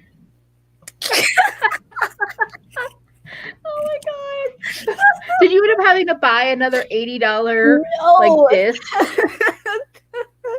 Thankfully, I was able, and this was like during my break. So we had like a break in between our January term and our spring term. So I was like calling the library during our break, and I was like, hey, so if hypothetically I wasn't able to return one of the discs in the $80 set that I checked out, what would happen? And I tried to hypothetically set on Amazon, and it was so expensive. And so I was like, shit, am I gonna have to go to the Apple store to get them to take apart my disk drive so that I can get this DVD back? And so by some miracle, I was able to push the eject button just one more time, and it finally came out. So I'm like, oh my God, I took it out. I'm like home free. I was able to do my project. But yeah, ever since then, I never, ever again put bananas in my backpack. And I just started carrying around a separate lunch bag because that was too much. Yeah. No, bananas are not sturdy like people think. Like people talk about, like, oh yeah, they're a great snack. Just throw them in your bag. I'm like, bags have heavy things in them. I'm not gonna just throw a banana in my bag willy nilly and like end up with banana guts on things. Okay, I have had this happen with potatoes, which is really annoying because everyone's like, potatoes last forever. Just keep them in a cool, dark place. I don't know if it's I think my apartment's just, I mean, I'm in a basement apartment, so I'm more humid. Mm-hmm. I cannot keep like potatoes around because they go bad. And I'm like, I've had potatoes in other apartments for months and they're fine. I have them for 2 weeks in this apartment and they just turn to trash. Yeah. The banana sagas. Seriously. Oh my God, 30 years ago, Feffy says I still hate pear because I was in kindergarten. I smelled a rotten pear. That was 30 years ago and I still remember. Sometimes with a bad smell, you just never forget. It is with you in perpetuity in your nose. Like certain smells, I'm just like, no. I'm not just going to throw a banana in my bag. Like, I will give a banana to every person, but do not throw them in your bag willy-nilly and ruin your laptop. every time I went to the dentist as a kid, my mom would bring a banana, and every time they would get smushed, let's have all of our parents' teeth bears go to the dentist book. No. Oh no. Yeah, I'm like, they're not, like, it makes more sense that they're an apple in your bag or an orange, but a banana, it's smushy. Oh my Also, to goodness. anyone earlier in the chat that was talking about making kombucha, good on you. I don't think I could ever do that. Danica was like, I don't want to see the chunks. Yeah, no. Oh my I don't god. like kombucha enough to make it myself. Like, it's just not my favorite thing. Oh my god. I was laughing so hard that my tears reactivated the water liner. Oh my god. Oh my god, no. You were dying. You were like, you were out of it. Who was it? Was it last week when we did this? There was definitely a live that I did where like I then photographed my look after the live, and I was like, oh, that was dumb to wait until like to not photograph before the live because I laughed so hard that like I had like cried off the corners of my eyes. Peppy, if you vote for me, everyone will have a banana container to avoid the menace that kills bags everywhere. Yes. A vote for Emily Like, is a vote for bananas being safe. So I only just this year realized their names were their roles. Like Brother Bear, his name was Brother. Okay, the funniest thing is I don't even really like bananas. I like silly banana candy flavors, but like regular bananas or banana bread, I don't actually really like it. Oh, I really like kombucha to mix with gin since it's not too sugary, but now I just use tea. Huh. I've seen people drinking like hard kombucha, like kombucha with with like I guess fermented more tear activated cake liner. Yes, banana Laffy Taffy rules. I'm like, give me the banana Laffy Taffy. I don't want a real banana. I'm good. Yeah, it's weird. I wish I could get on board with banana candy, but I really can't. Like, I'm not wild about bananas either. I definitely went through a phase where I was eating them as a part of my breakfast for a while, and then it was just like, you know, I kind of fell off with it because bananas are really high in sugar, as a lot of fruits are, but especially with bananas, I think it's more noticeable. So I had to, I kind of just fell off of it. I didn't set out on a campaign against bananas. Like, I still love bananas, but I'm not eating them as often anymore.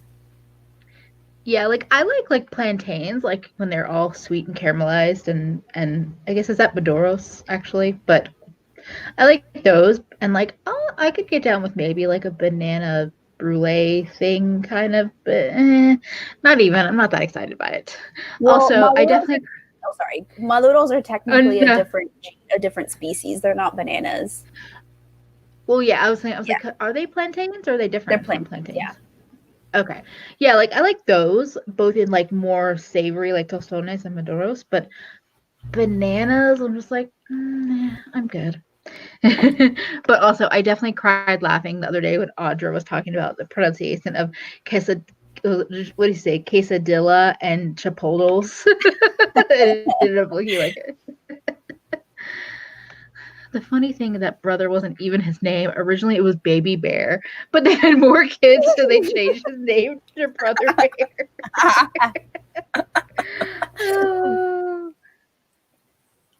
Oh, thanks so much for joining, Rachel. Rachel Joy. Oh my god, the banana saga. I will remember this for a very long time. Was it one of my proudest moments? No, it wasn't. Multiple not proud moments. Multiple not proud moments. Yeah. Oh my god. The laptop though, oh my god, in the drive, no. Yes. The fact that it's still the laptop that you're working with right now, like, good on you, because I don't know how that worked. Thanks so much, Annie. It was good to have you here. Oh wow! Again, it's another one of those lives that has almost hit 3 hours before we even knew it. That is madness. Y'all are awesome for like hanging around with us for 3 hours. I appreciate you. Oh, I think so. I'm like, I should probably wrap it up. And it's like, because it's 11 o'clock here. It's getting a little late. Going on Danica's Oh, comment, wait. no, I have not heard who Maya Murillo is. I'll have to look her up.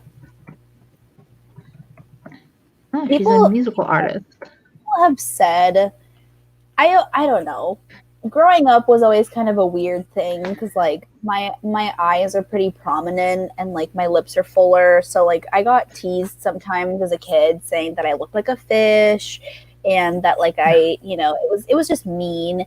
And then as I got older, the main person that people said that I reminded them of was Amanda Seyfried, which I don't see it at all. I mean, my hair is brown, she's pretty blonde, her eyes are really light, mine are like a medium green. I really don't see the relation here. But yeah, I'll have to look into see who Maya is. Maybe the eye shape, that might be, but I haven't even looked at Amanda Seyfried in a while. That's weird. That's a weird one to compare. Also, that laptop deserves its own episode of I Survive. That would be a hilarious, like, random parody to do on your Instagram one day. A little parody video. I know. And to think that when I was in the market, because I didn't get this laptop until right before I started college. My mom wanted to get me a laptop because she knew that I was going to need one when I was in school. And so I wanted to get a MacBook Pro. And in my head, in my stupid 18-year-old head, I thought I'd want one that has a disk drive because I'm going to use the disk drive all the time. I'm going to want to watch movies. I'm going to want to play CDs. And did I do any of that stuff? No. But is it ironic that it was the bane of my existence when I got fucking banana lodged in there? Yeah, it was ironic. Also, when technology changes so quickly and you don't expect it, and then you're like, I didn't need this for CDs and DVDs. These aren't even relevant. Also, this sounds amazing. There's a breakfast place that makes of stuffed French toast. It's filled with mascarpone and sliced bananas, topped with sliced bananas, powdered sugar. Oh, fuck I would love that if the bananas were like caramelized, because I don't actually like raw bananas so much. But still, mascarpone and French toast, yes. Maya in the moment on IG. Oh yeah, Feffy says people tease you for having full lips, and now people do a whole bunch of shit to have full lips. Well, how the turntables. oh, good night, Danica. But I agree. I think the things that most of us get picked on as kids, as teenagers, whatever, are I feel like a lot of times the things that are like become popular. I don't know. It's weird. I think about that where I'm like, people used to like pick on big lips and then everyone wants that. Or, I mean, I remember my friend who was very large chested at a young age, like at like early middle school was like a double D. And then it's like by the time you got into late high school, everyone's like, I want her boobs. And you're like, yeah, you were making fun of her 2, 3, 4 years ago for that. But sure, you want them now. I see. Yeah, I know people who have like who had fuller eyebrows at a younger age feel that way too, because now the tides have turned to where fuller eyebrows and more natural eyebrows are the preference. Freckles. Yeah. That too. People still get made fun of for freckles, and now everyone's drawing them on. And I'm like, how about we just not make fun of people for literally things they can't control? Their whole body, you can't really control that. Like your eyes. Oh, you're gonna bully me for my eyes, really? Oh, that's bullshit. I was bullied for years for having a boy's name, but now it's trendy. Exactly. It's the same with me. People tease me for having my white hair, and now the same bitches are out there with fried hair trying to get a level 10. Meanwhile, I dyed my level 11 hair darker. Nice. Yeah, if it wouldn't absolutely kill all my hair, I would totally play around with like going really, really light or like different colors, but I think it would kill my scalp, so I don't do that. So I just buy wigs.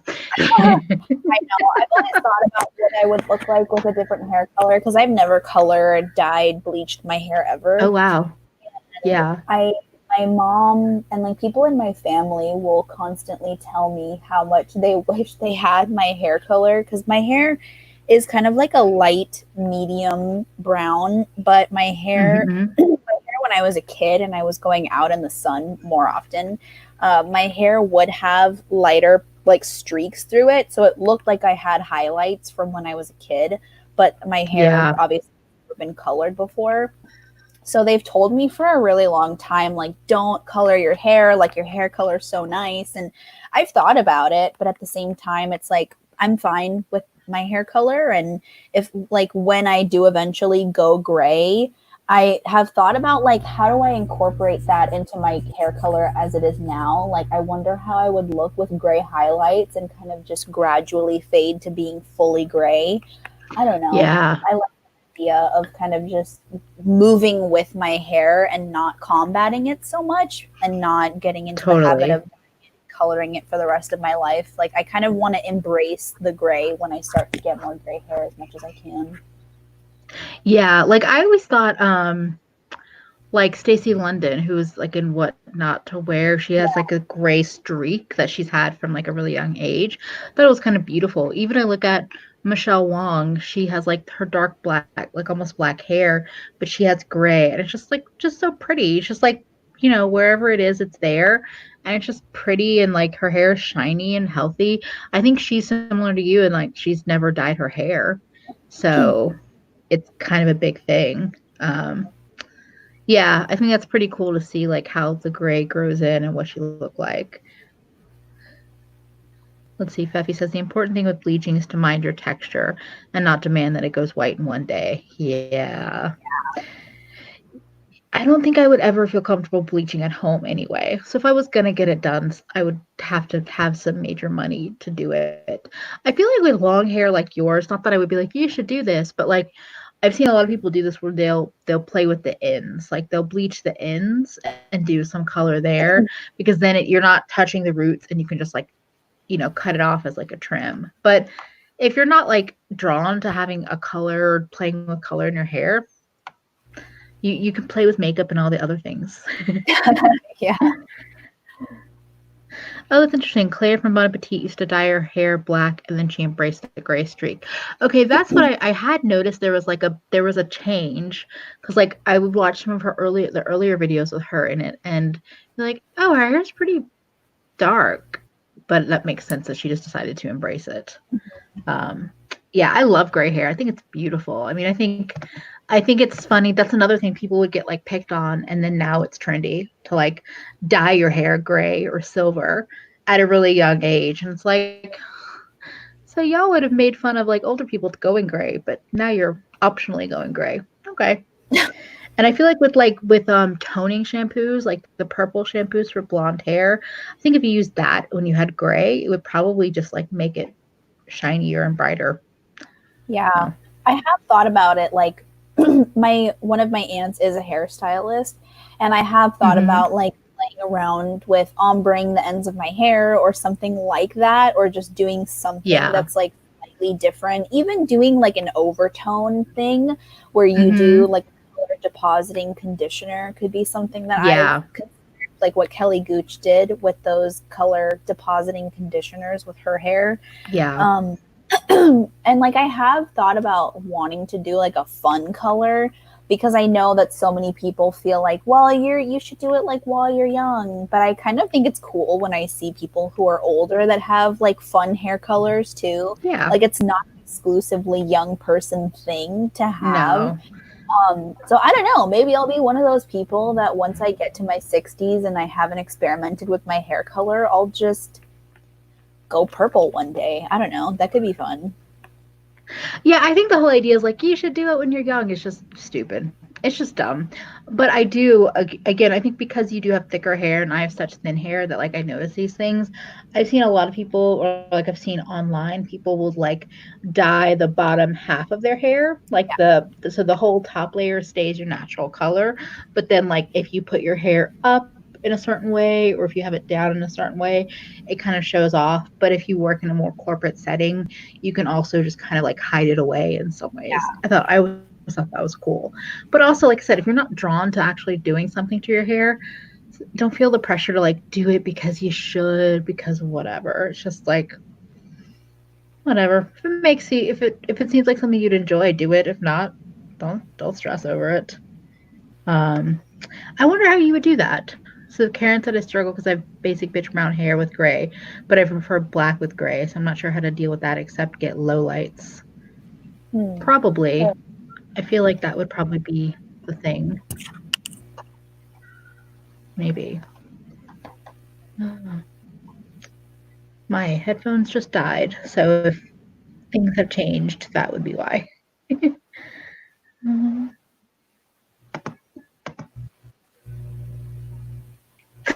That sounds pretty cool, though. Yes, I think undercuts are really cool, but I have very thin hair, so that's not going to work.